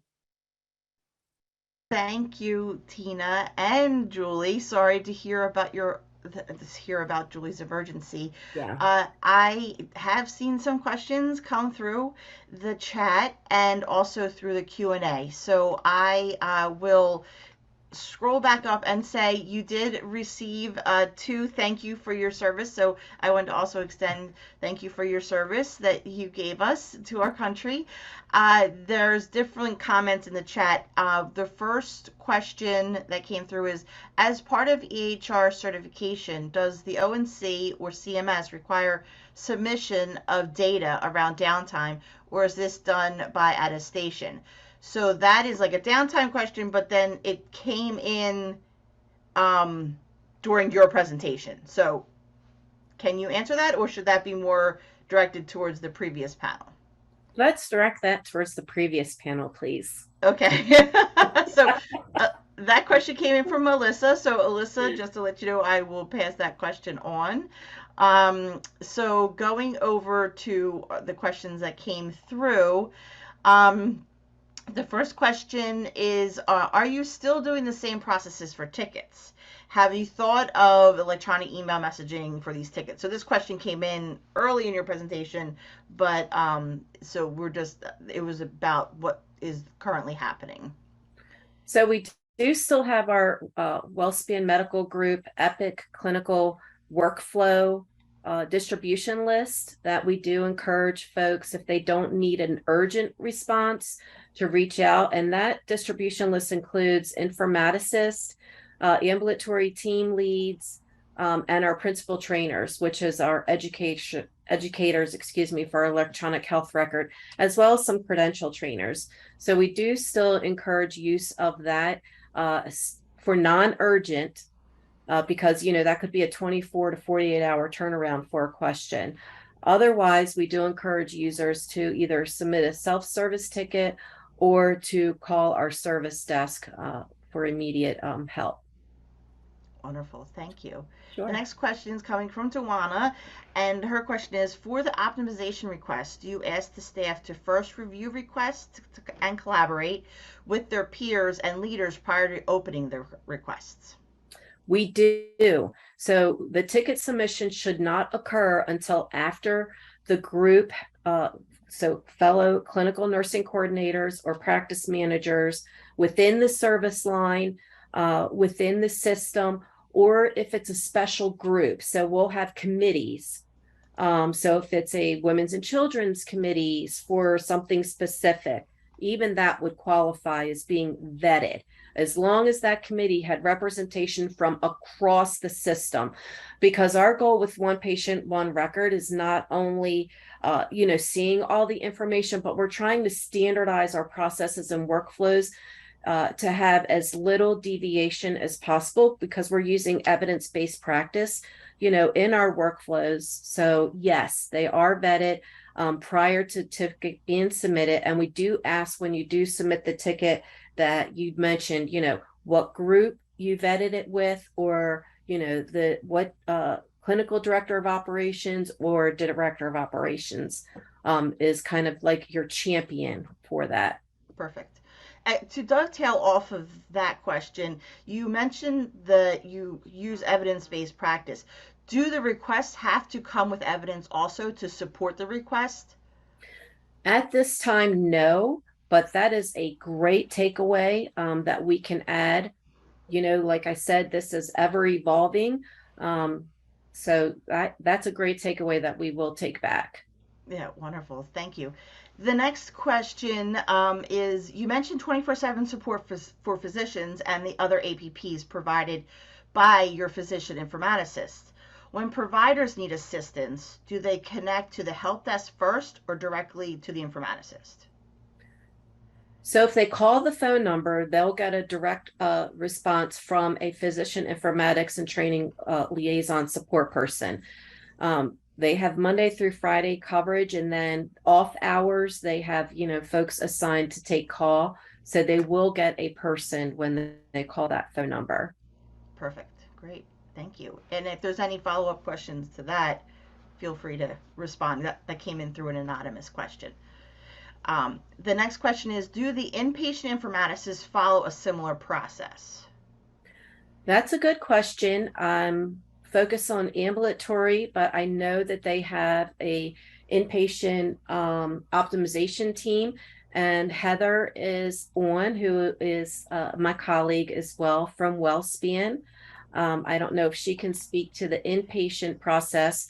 I know we all do share that Epic optimization request that I had shared on a previous slide, where you would choose the application that the request was for. But as far as their vetting process before it gets to the submission of the ticket, I'm not sure how it's done for. So Heather was promoted, and here we are.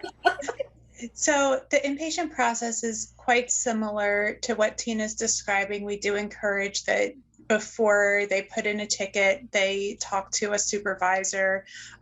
We often gather more information on tickets regarding whether it's in line with our organizational aims and whether the effort is worth the alignment with organizational aims, but very similar to what Tina and Julie described. Great, thank you for that. There is a question. I'm just going to read the way it's written, and so just bear with me. Noticed that the optimization ticket, it was noted that the issue will be scored for priority. How effective has the scoring been to triage each request fairly? Next question. Do you have a standardized spec document for documentation explaining the request change for your technician analyst team so they can clearly understand the request, i.e. screenshots, workflow diagrams, etc.? So you can see in our optimization submission request that we do encourage adding any attachments. So if a user has taken a snippet, so we have an idea, we always also have the person who submitted the request. We communicate that you may be requested to present to the optimization team. So if there's any questions, you're the one submitting the request. So we expect you to be able to answer any questions. So at most of the times we do invite the submitter to attend our optimization team meeting. So if there are any questions, it's happening real time and it takes out the middle person. Perfect. Yeah, thank you for going back into your presentation and showing us that. Sure. The next question is from Robert, and it says, for your newsletter, I was wondering what the frequency of that was and the type of content do you include? I believe you spoke to some of that, but go ahead. Yes. Thank you, Robert, for that question. We love our Epic newsletters. Actually, most of our applications have a newsletter, and that was an improvement just recently where we have all of our newsletters within one SharePoint. So we have people that cross roles. So some inpatient nurses work in ambulatory, some, our physician office assistants work as a physician office tech. So our newsletters are divided up by the application. So for ambulatory, we include things like upcoming changes. So ambulatory, as anybody who works in the ambulatory field knows that things can change quite frequently. And we do need to add different changes. So every Friday afternoon, an email goes out from our director that has links to each of our Epic newsletters. So Access and Revenue, Radiant, which is our imaging, oncology, etc., to include Epic Ambulatory. So within the email, they can click a link. Also within our instance of our electronic health record, anywhere in the health record, if someone presses F1, they are able to, a pop-up screen appears and they are able to click a link out to the newsletter of their choice as well. So we have a lot of avenues for folks to get to the newsletter. Things we put in the newsletter, sometimes it's tips on how to work more efficiently in the record. Most of the time it's changes that are coming the next week, and we usually put our changes in on a Tuesday, so that way we have the rest of users can use it. We can make sure everything's working appropriately despite being thoroughly tested. Sometimes those glitches happen. So those are the types of things that we put in our newsletters. Great, perfect. And I wanted to let you know there are a few other questions that have come in through the Q&A. We're at time for actually our break. So thank you very much for your presentation. And we will make sure that you get these questions so that you can respond to them. Also, if you're able to see the Q&A now, during the rest of our time together, feel free to type your response to those questions directly. And thank you everyone for joining. And you see that Tina provided the contact information for herself and Julie. So at this time, we are going to take a 15-minute break, so we can have a stretch break, and we'll be back in 15 minutes, and I will be doing the business meeting, so I hope to see everybody back. Just as a point of reference, it's wonderful to see that we have 120 people signed in to register, so thank you very much, and we will see you back at 10:30. Good morning, everyone. I'm Sue Fulginetti. It's my pleasure this morning to introduce our last speaker for this morning, Dr. Karen Robson. Karen, for the past 27 years, has worked as a clinician in the long-term care facility area for the Commonwealth of Pennsylvania in the Department of Military Affairs. She's delivered care to our veterans and their families as a dedicated, prepared nurse clinician, doctorally prepared for the last 10 years, and has served in roles as the resident assessment coordinator and educator. Karen is certified by the ANCC in nursing informatics. And in addition to her clinical work, Karen serves as adjunct faculty at several universities where she teaches healthcare informatics to Master of Science and DNP students. Karen's passion for excellence in the nursing care of older adults is evidenced by her work as a clinician, educator, and scholar. She recently received her PhD in nursing from Duquesne University. Karen's dissertation study involved the use of a government-owned large data set to answer her research questions investigating outcomes in long-term care facilities. We're very excited to have Karen share her study findings, including the role of technology and data. Welcome, Karen. Oh, thank you so much, Susan. Thank you also to the planning committee. This conference happened seamlessly because of the planning committee, who has dedicated months of preparation. So I'm honored to be part of this conference. I again extend my sincere gratitude and admiration for the planning committee, of which there are so many names that I can't even begin to mention them. And also I'm humbled to come after such great presenters. I mean, the information regarding downtime was fascinating. Downtime is almost like a buzzword where I work, but I look forward to bringing the information back and sharing the information and saying that we don't have to reinvent the wheel. Maybe we can modify some of the successful strategies in acute care facilities to long-term care facilities. The following information regarding ticket requests by Tina, as well as Julie, who I hope everything is okay with Julie, was extremely fascinating as well. Thank you to all who are attending. I enjoyed reading your geographic locations, and let me see if I can get this. I'm just trying to get my screen. Your geographic locations, and I hope wherever you and your family are, I hope everybody is safe. So again, onto the topic of using data to organize, analyze, interpret it into information, eventually knowledge and usable wisdom as part of my PhD study.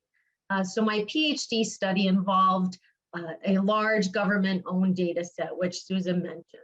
And I look so forward to sharing with you and hopefully inspiring you to look for data sets within an organizational level, a local, state, or in this case, my sample size was from a national level data set. So the findings were generalizable.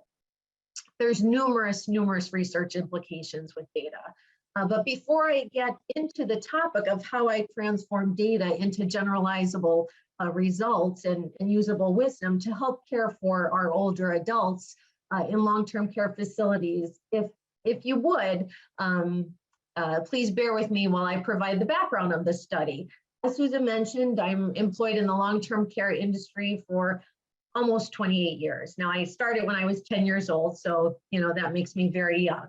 But I have a passion for improving the care provided to older adults. I think through COVID, it really came to the forefront how vulnerable our nursing home population is, especially long-term care facility residents who experience dementia and neuropsychiatric symptoms associated with dementia. So you can see here up by the statistics through a literature review, neuropsychiatric symptoms are common in people with dementia. About 92% of those older adults with dementia exhibit agitation. Almost 64% exhibit aggression. Now, these symptoms are distressing. They're distressing for the individual who's experiencing them, obviously, their family, the other long-term care residents who can observe these symptoms being experienced by their existing peers, as well as the staff who have to care for sometimes what becomes a challenging situation with the presence of such symptoms. And antipsychotic medications are often used for the management of neuropsychiatric symptoms related to dementia. Now, there is a boxed warning imposed by the FDA on antipsychotic medications. Antipsychotic medications are associated with an increase in death due to cardiac events, mostly heart failure, sudden death, or pneumonia when given to older adults. So therefore, there was a boxed warning in 2005 by the FDA. Fast forward 6 years, and the Office of Inspector General imposed strict regulations on the use of these drugs in long-term care facilities to address neuropsychiatric symptoms associated with dementia. Now, here's an example of how data can be illustrated to show the impact of a policy and regulation. So when the policy went into place in 2011, there was approximately a 24% use of antipsychotic medications in long-term care facilities. 10 years after the regulation, in the fourth quarter of 2021, we have about a 14.5% use. So there's a decrease. There's a decrease of approximately 40% in antipsychotic medication use. So these regulations were imposed, the data was followed, the data was collected. As long-term care facilities, we have to report our antipsychotic medication use with the MDS data set at least every quarter. We know that this policy, as evidenced by this data illustrated here, was effective. It was effective in reducing the use of these medications that have been shown to be harmful when provided to older adults with dementia. Now, part of my research was conducting an integrative literature review. And I want to reflect upon a statement that Julie made. Julie said that there's relevant roles in informatics. There's so many different roles of technology. We talked about a lot of technology used in very important aspects of the clinical industry. If I may share how technology is used so much in education, especially in the doctoral level, especially in the PhD level. For example, in my integrative literature review, I had to collect data. I had to analyze data. I had to collect as much evidence as I could find and analyze it to find common trends in evidence associated with antipsychotic medication use. Now, technology was prevalent in that whole process. Electronic databases, as everybody knows, EBSCOhost, PubMed, Scopus, they were all scrubbed to find evidence associated with antipsychotic medication use, of course, with the help of a systematic librarian whose expertise is in that field. And then I used software to store the literature, look for trends in the literature. It was able to retrieve the literature when I had to, keep on referring to the literature throughout my PhD process. And I found very common trends. Males receive more antipsychotic medications than females. Long-term care facility residents who are mobile receive more of these drugs than their counterparts who are less mobile, say in a wheelchair or even bed rest. There were negative health outcomes associated with antipsychotic medication use. And again, this is how I was able to get this data from the literature. I was able, with the available help from software packages, to organize it, analyze it, interpret it, and develop this knowledge. I found out that falls were a very frequently cited negative outcome associated with antipsychotic medication use, as were fractures, functional decline, and urinary incontinence. So here, throughout my integrative literature review, throughout the data, I came out with this knowledge, which again continues to build up for my dissertation and support my research aims. I also found out that there was a gap in knowledge. I could not locate any studies that were located that examined resident health outcomes after the 2011 regulations. And there, was born my research question. Did trends in resident health outcomes improve, stay the same, or decline 10 years after the antipsychotic medication restricting OIG regulations were enacted in 2011?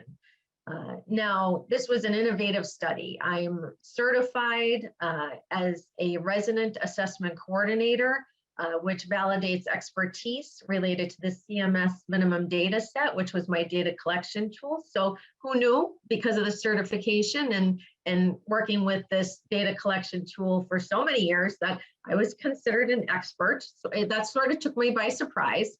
But also my almost 3 decades in long-term care experience and my board certification in nursing informatics really led me to an innovative position to use technology to gather data, to make the results generalizable, to find some information that we can use to hopefully improve the care that we provide to such a fragile population. And it was the perfect marriage between technology and informatics, as well as long-term care. I had 4 study aims. I wanted to know if there was a determination, if there was a significant change in fall trends over the 10 years from 2011, when the regulations were enacted, to 2021.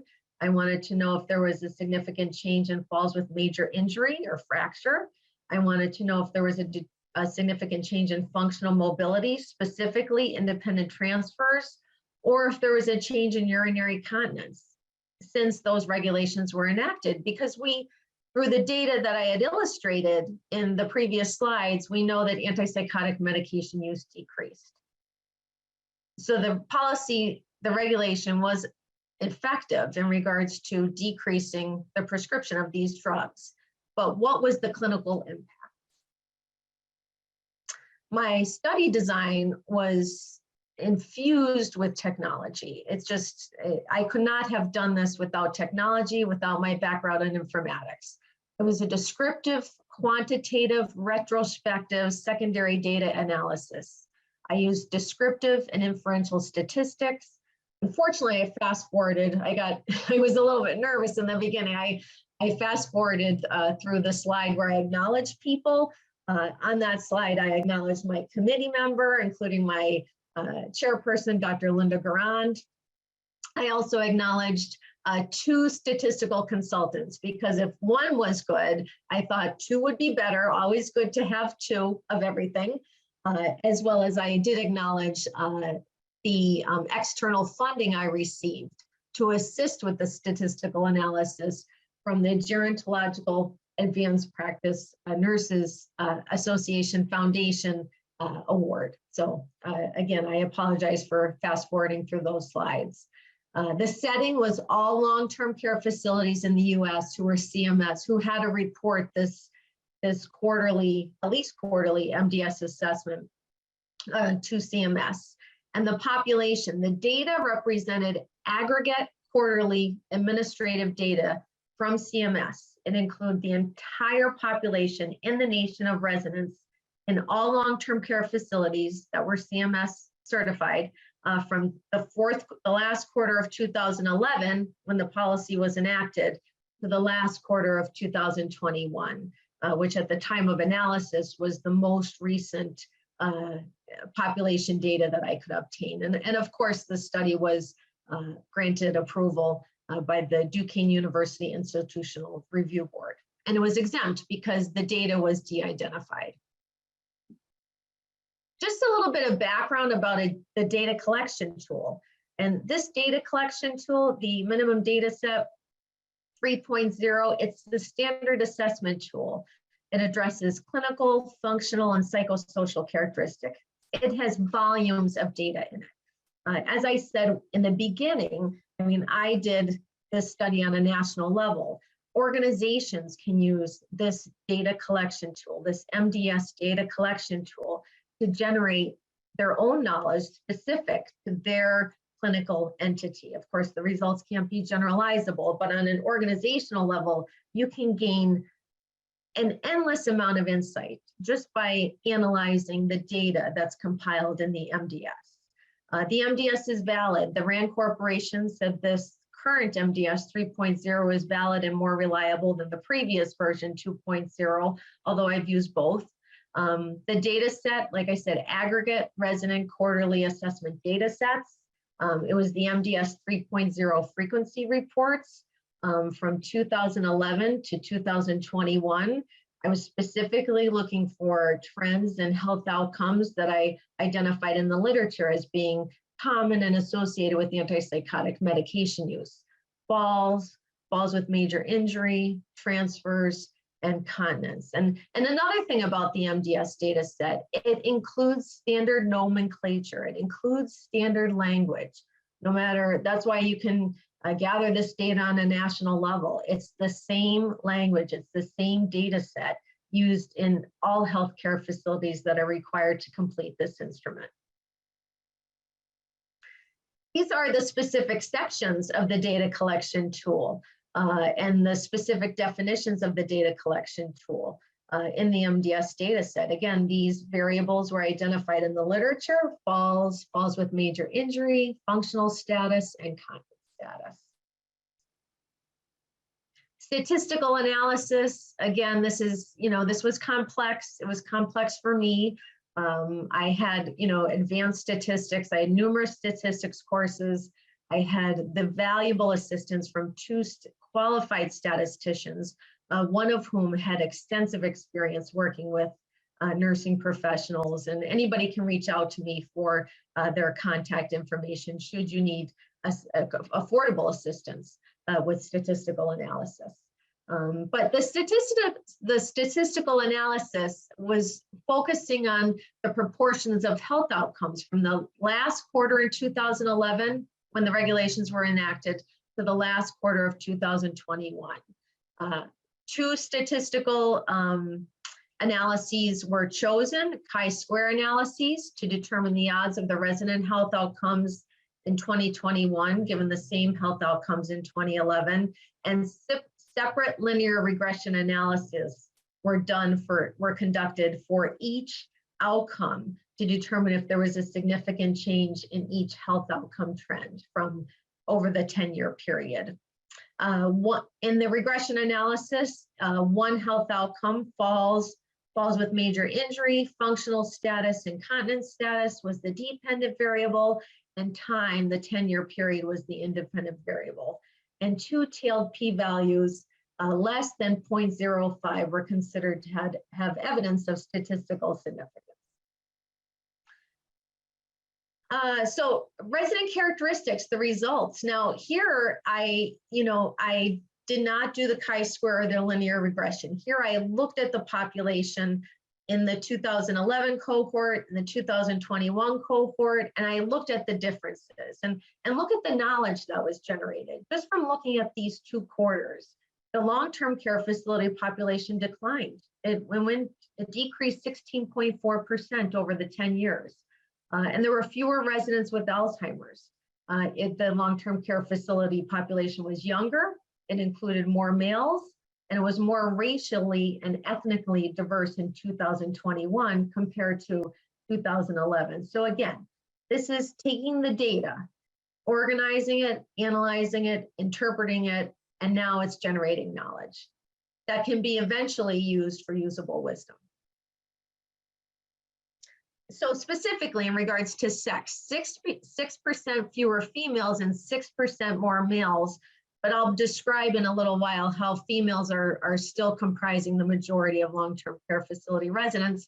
Not surprising, because through data, we can look at other data sets and we know that females live longer. Age, long-term care facility residents are younger. There was an 8.1 increase in residents between the ages of 65 and 75 years old. And there was a 10% decrease in residents ages 85 years and older.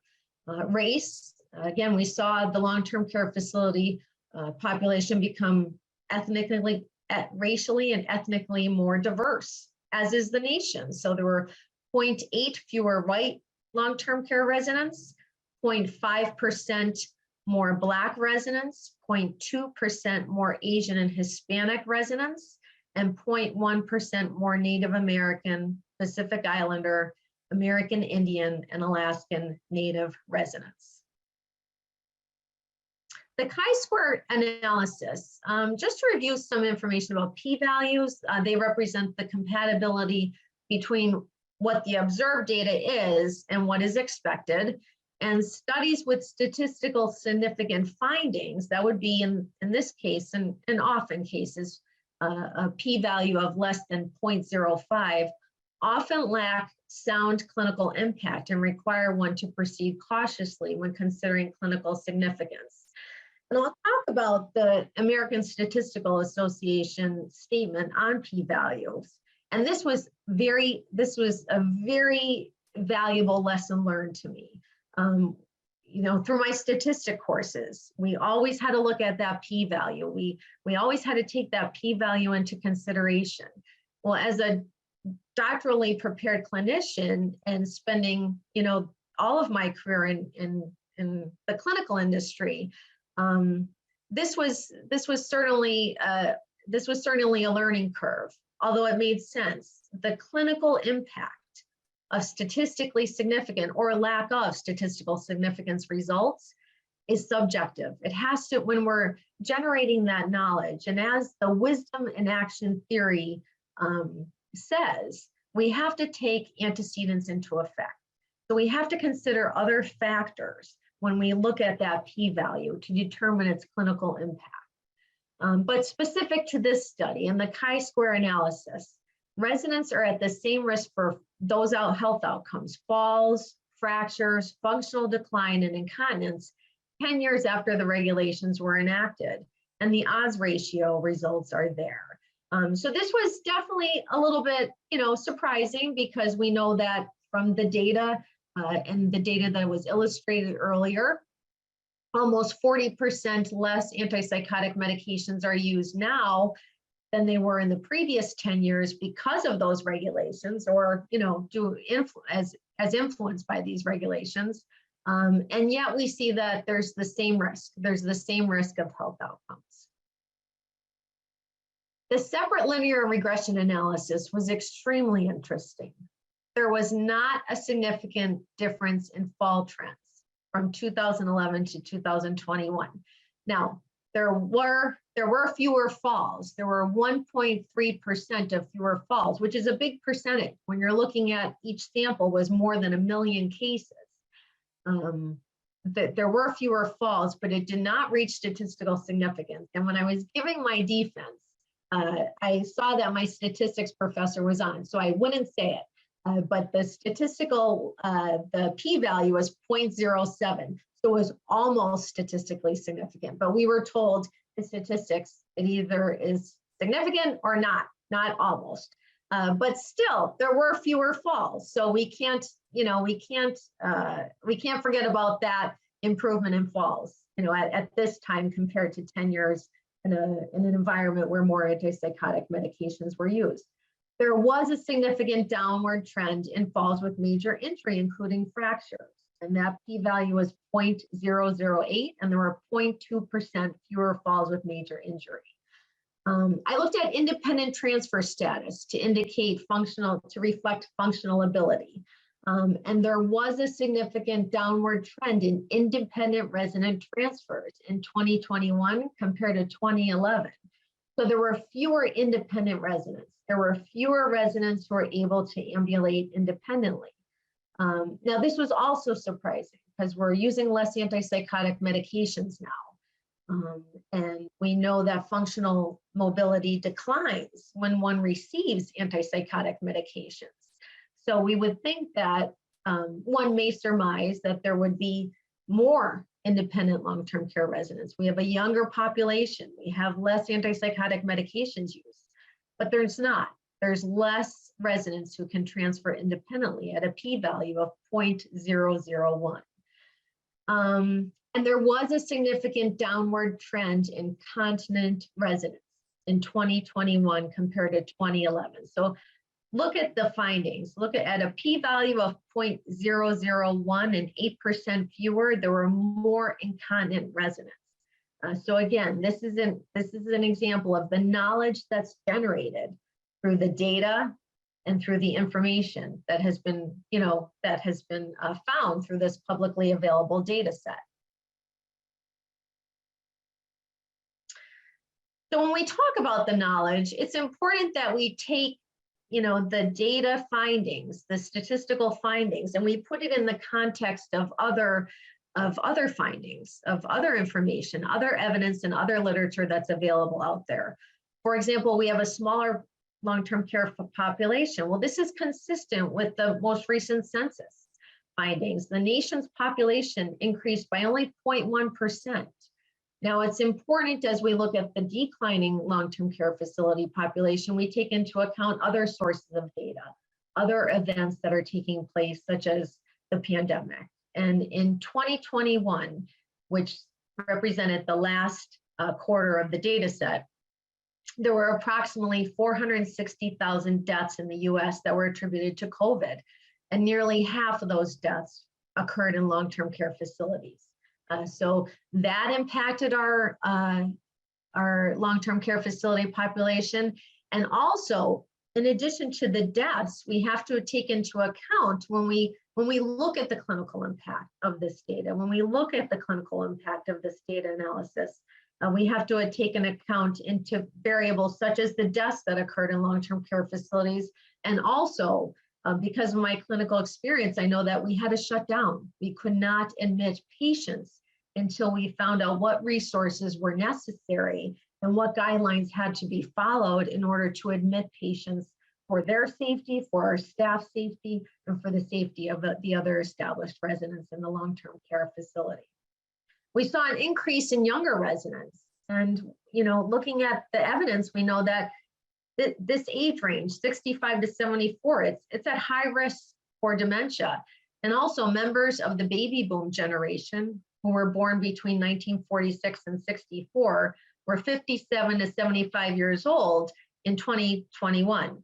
So we're capturing that time in our history. We're capturing that social element when we look at the data, when we look at the information and how we can generate it into knowledge and eventually usable wisdom. There's more male residents in long-term care facilities. Now, I work for the Department of Military Affairs, so I take care of 90.9% male residents because of our veteran population. But despite this increase in long-term care, in male long-term care facility residents, females still comprise the majority of the long-term care facility population. Males now comprise 39% as compared to 33% in 2011, but females now still comprise the majority, 61% in 2021 compared to 67% in 2011. So again, looking at data, comparing it to times in history, comparing it to what's going on in our nation at that time, comparing it to 10 years or earlier. we can see the trends, we can see the changes, including those changes related to racial and ethnic diversity. As you look at this slide, I compared the long-term care facility population to the Census Bureau population. And I looked at the trends in racial and ethnic diversity in the nation compared to our long-term care facilities. So for example, the US population experienced the largest growth in Asian citizens, whereas the long-term care facility population increased by 0.2% of Asian citizens. Native and Hawaiian and other Pacific Islander citizens increased by 21% in the US, long-term care facility 0.1%. Hispanic citizens increased by 20% in the nation, 0.2% in long-term care facilities. American Indian and Alaskan Native citizens increased by 13.1 in the nation, in long-term care facilities 0.1. And in the nation, Black citizens increased by 11.6%. In long-term care facilities, the increase was 0.5%. White citizens increased by 4.3%, the smallest increase in racial diversity in the nation, and long-term care facility population decreased by 0.8%. So many implications for practice, so many implications for how we educate our long-term care providers on all levels. Again, although there were fewer resident falls, the downward trend was not statistically significant. It was 0.07. I can say because my statistics professor is not here, it was almost statistically significant, but it did not make the cut. However, there was a significant downward trend in falls with major injury. And this is important. The clinical impact is important because I serve on the fall prevention committee. Falls are something every organization struggles with, especially long-term care facilities. And fall prevention measures often include reducing harmful medications that are associated with falls, including antipsychotic medications, which they still should continue. But we also have to look at other innovative strategies if we want to prevent falls. We may, we're more likely to prevent major injury related to falls, but we need to really focus on not only reducing harmful medications, such as this class of medications, but also looking at other measures.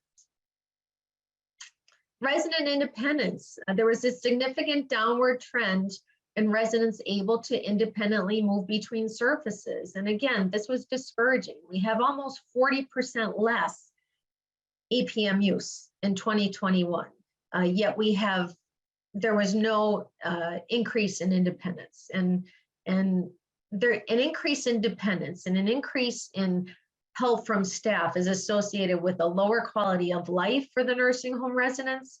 It's also associated with an increase in hospitalizations. And this didn't even take into account the confounding variable of the current staffing shortage. I mean, it is truly a crisis in every healthcare organization, including long-term care. There was a significant downward trend in continent residents. Again, there were more incontinent residents. After an approximately 40% reduction in APM use, there were less residents who are continent. And again, urinary incontinence is associated with an increased risk of mortality, a higher cost of care. Now, when you look at the data sets, when you look at the different variables that the data was gathered on, you start to notice associations that need to be further investigated if there's a causal relationship. You know, we have more dependent residents, we have more incontinent residents, we have less staff. Is there a causal relationship between those variables? That would have to be investigated, again, using data, gathering it in, organizing it, interpreting it, using a qualified statistician to help analyze it, and then generating usable wisdom. Oh, sorry. Oh, I'm glad I didn't go over. I'm glad I didn't skip this slide because this slide is important. There were limitations with this study. One limitation was that I had aggregate data. I could not control for confounding variables. I tried to get the individual case data. I tried to determine causal relationships, but I could not, and I'll explain why I couldn't, even though I dedicated a lot of time in my PhD journey to trying to get that data, but it was not feasible or cost prohibitive. The study was overpowered. I had over 1 million cases in each quarter, in each sample. So overpowered studies, that would be studies with large samples, they can achieve statistical significance due to the ability of the test to detect small changes. So the study was definitely overpowered. And I love this guidance by the American Statistical Association. They guide investigators through this acronym of ATOM. You know, when you're transforming data, when you're analyzing it to generate knowledge and usable wisdom, it's important to accept uncertainty. You know, statistical analysis does not rid the data of uncertainty. Be thoughtful to unexpected patterns and new questions. And that's so exciting for nurse research. That is so exciting. There's endless opportunities. Be open to understanding expert judgment and be modest. There's no true statistical models. We have to thoughtfully consider other models.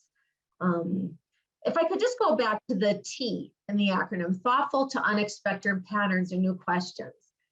So this is the data that I graphed over 41 quarters. This is the data represents from 2011 to 2021, over 41 quarters, the presence of the diagnosis of schizophrenia. Now, it has gone up exponentially over this period of time. Since the regulations were imposed to the last quarter of 2021, the use of the diagnosis of schizophrenia has gone up exponentially. It has increased. So again, that was an unexpected pattern. That has numerous questions, numerous research implications that would be very interesting to find out why this increased. Again, p-values. The American Statistical Association reminds the investigator, you should not conclude any practical relevance based solely upon the presence or lack of statistical significance.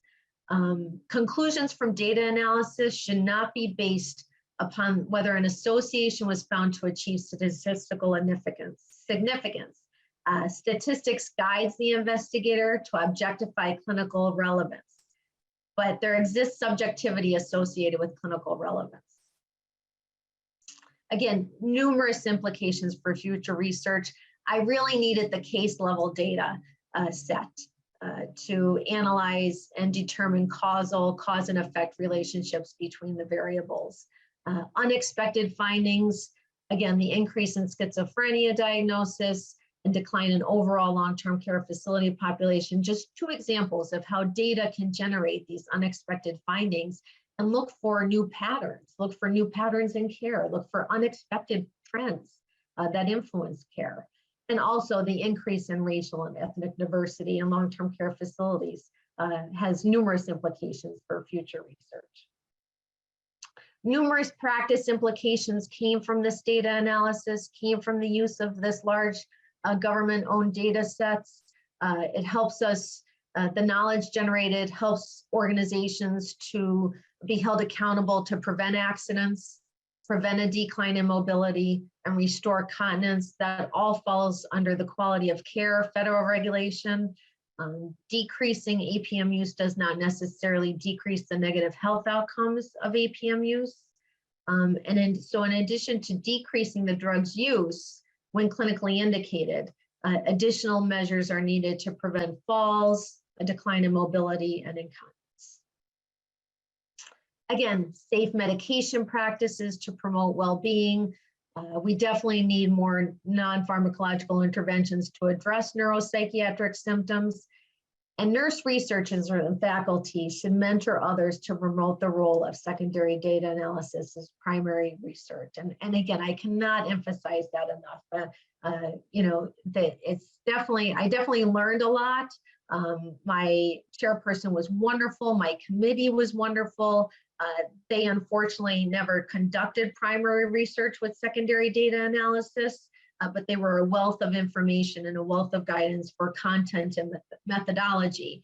But we really need to encourage people to do capstone products, Doctor of Nursing Practice students, PhD students, quality improvement measures to use these secondary data analysis as primary research.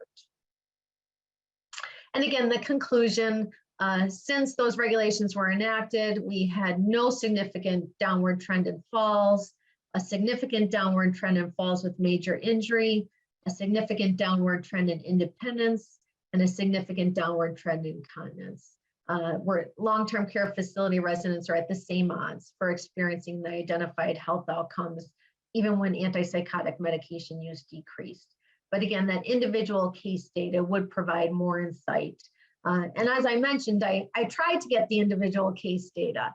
I worked with the third-party data broker, the University of Minnesota, ResDac, to request the individual case data. I gained valuable experience completing a request for research identifiable files for this study. I had wonderful guidance and a wonderful experience completing a data user agreement with Dr. James Phillips from Duquesne, who's the Senior Director of Sponsored Research. I was educated by Tom Dugas regarding available resources at Duquesne to safely store data in a cloud storage system called a Box. But the study cost at the end of the day was prohibitive. It would have been greater than $12,000 just for the 2 data sets alone. And that didn't include statistical analysis. Like I said, if that's one item that I can encourage anybody who's in a formal education process, either through DMP or PhD using a secondary data analysis, when working with a third-party data broker, make sure the cost is clear from very early on in the process, because I was surprised at that cost and it came to me later in the process. Okay, and these are the, if anybody wants the resources, they're in a Word document at the end of the presentation if you click on it. So thank you so much for listening to me. I hope I didn't go too fast. My parents said I talked too fast. So. Karen, thank you very much. This is Darla. Excellent presentation. I have a lot of comments that I'll read. Thank you very much. Amazing planning. It's wonderful to see the cross continuum of care from inpatient to ambulatory and now long-term care facilities. It's nice to see where informatics has gone. Love to see how informatics crosses all areas of healthcare. Thank you for showing us how to translate information to knowledge. Excellent. Your presentation was easily accessible without jargon, rather educational regarding statistical methods and findings. I would love to see this into further how someone could use this data.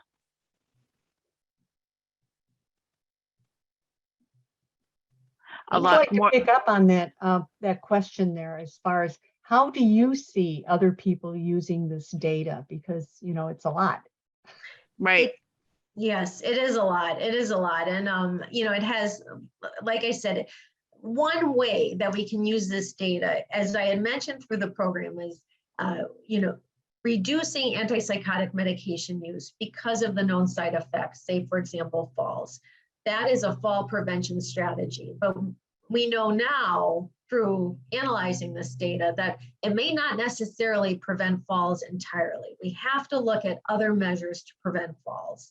And we also have to look at other measures to educate our long-term care staff, including most especially those people on the front lines, those CNAs and those nurse aides and those personal care attendants.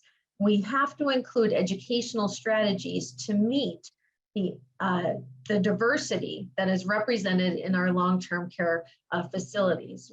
When people become certified as a nurse's aide, it focuses basically mostly on physical tasks and you know, physical objective tasks, but we So it's up to the organizations to empower long-term care facility workers regarding different aspects of care of our residents, including the racial and ethnic diversity represented in our current long-term care facilities. Karen, we do have a question. Has your data been published? And if so, where? No, it's in, I'm going now through the editing process with my committee. I have already reached out to the editor of the Journal of Nursing Informatics. So hopefully it will be published in the very near future. All right, excellent. Thank you. Please let us know when it is published so we can share with the committee or the committee members. Thank you. You've inspired me to continue on that continue on that path. So thank you. And again, if anybody, I had 2 statistical consultants. They were absolutely wonderful. One of whom is very passionate and energetic and fun to work with, and loves to work with nursing staff, and is very reasonable and affordable. So if anybody needs any of those resources, please reach out. All right, thank you again, Karen. We're at our conclusion, so I'm going to turn it over to Lois and Fran. Thanks again. Thank you.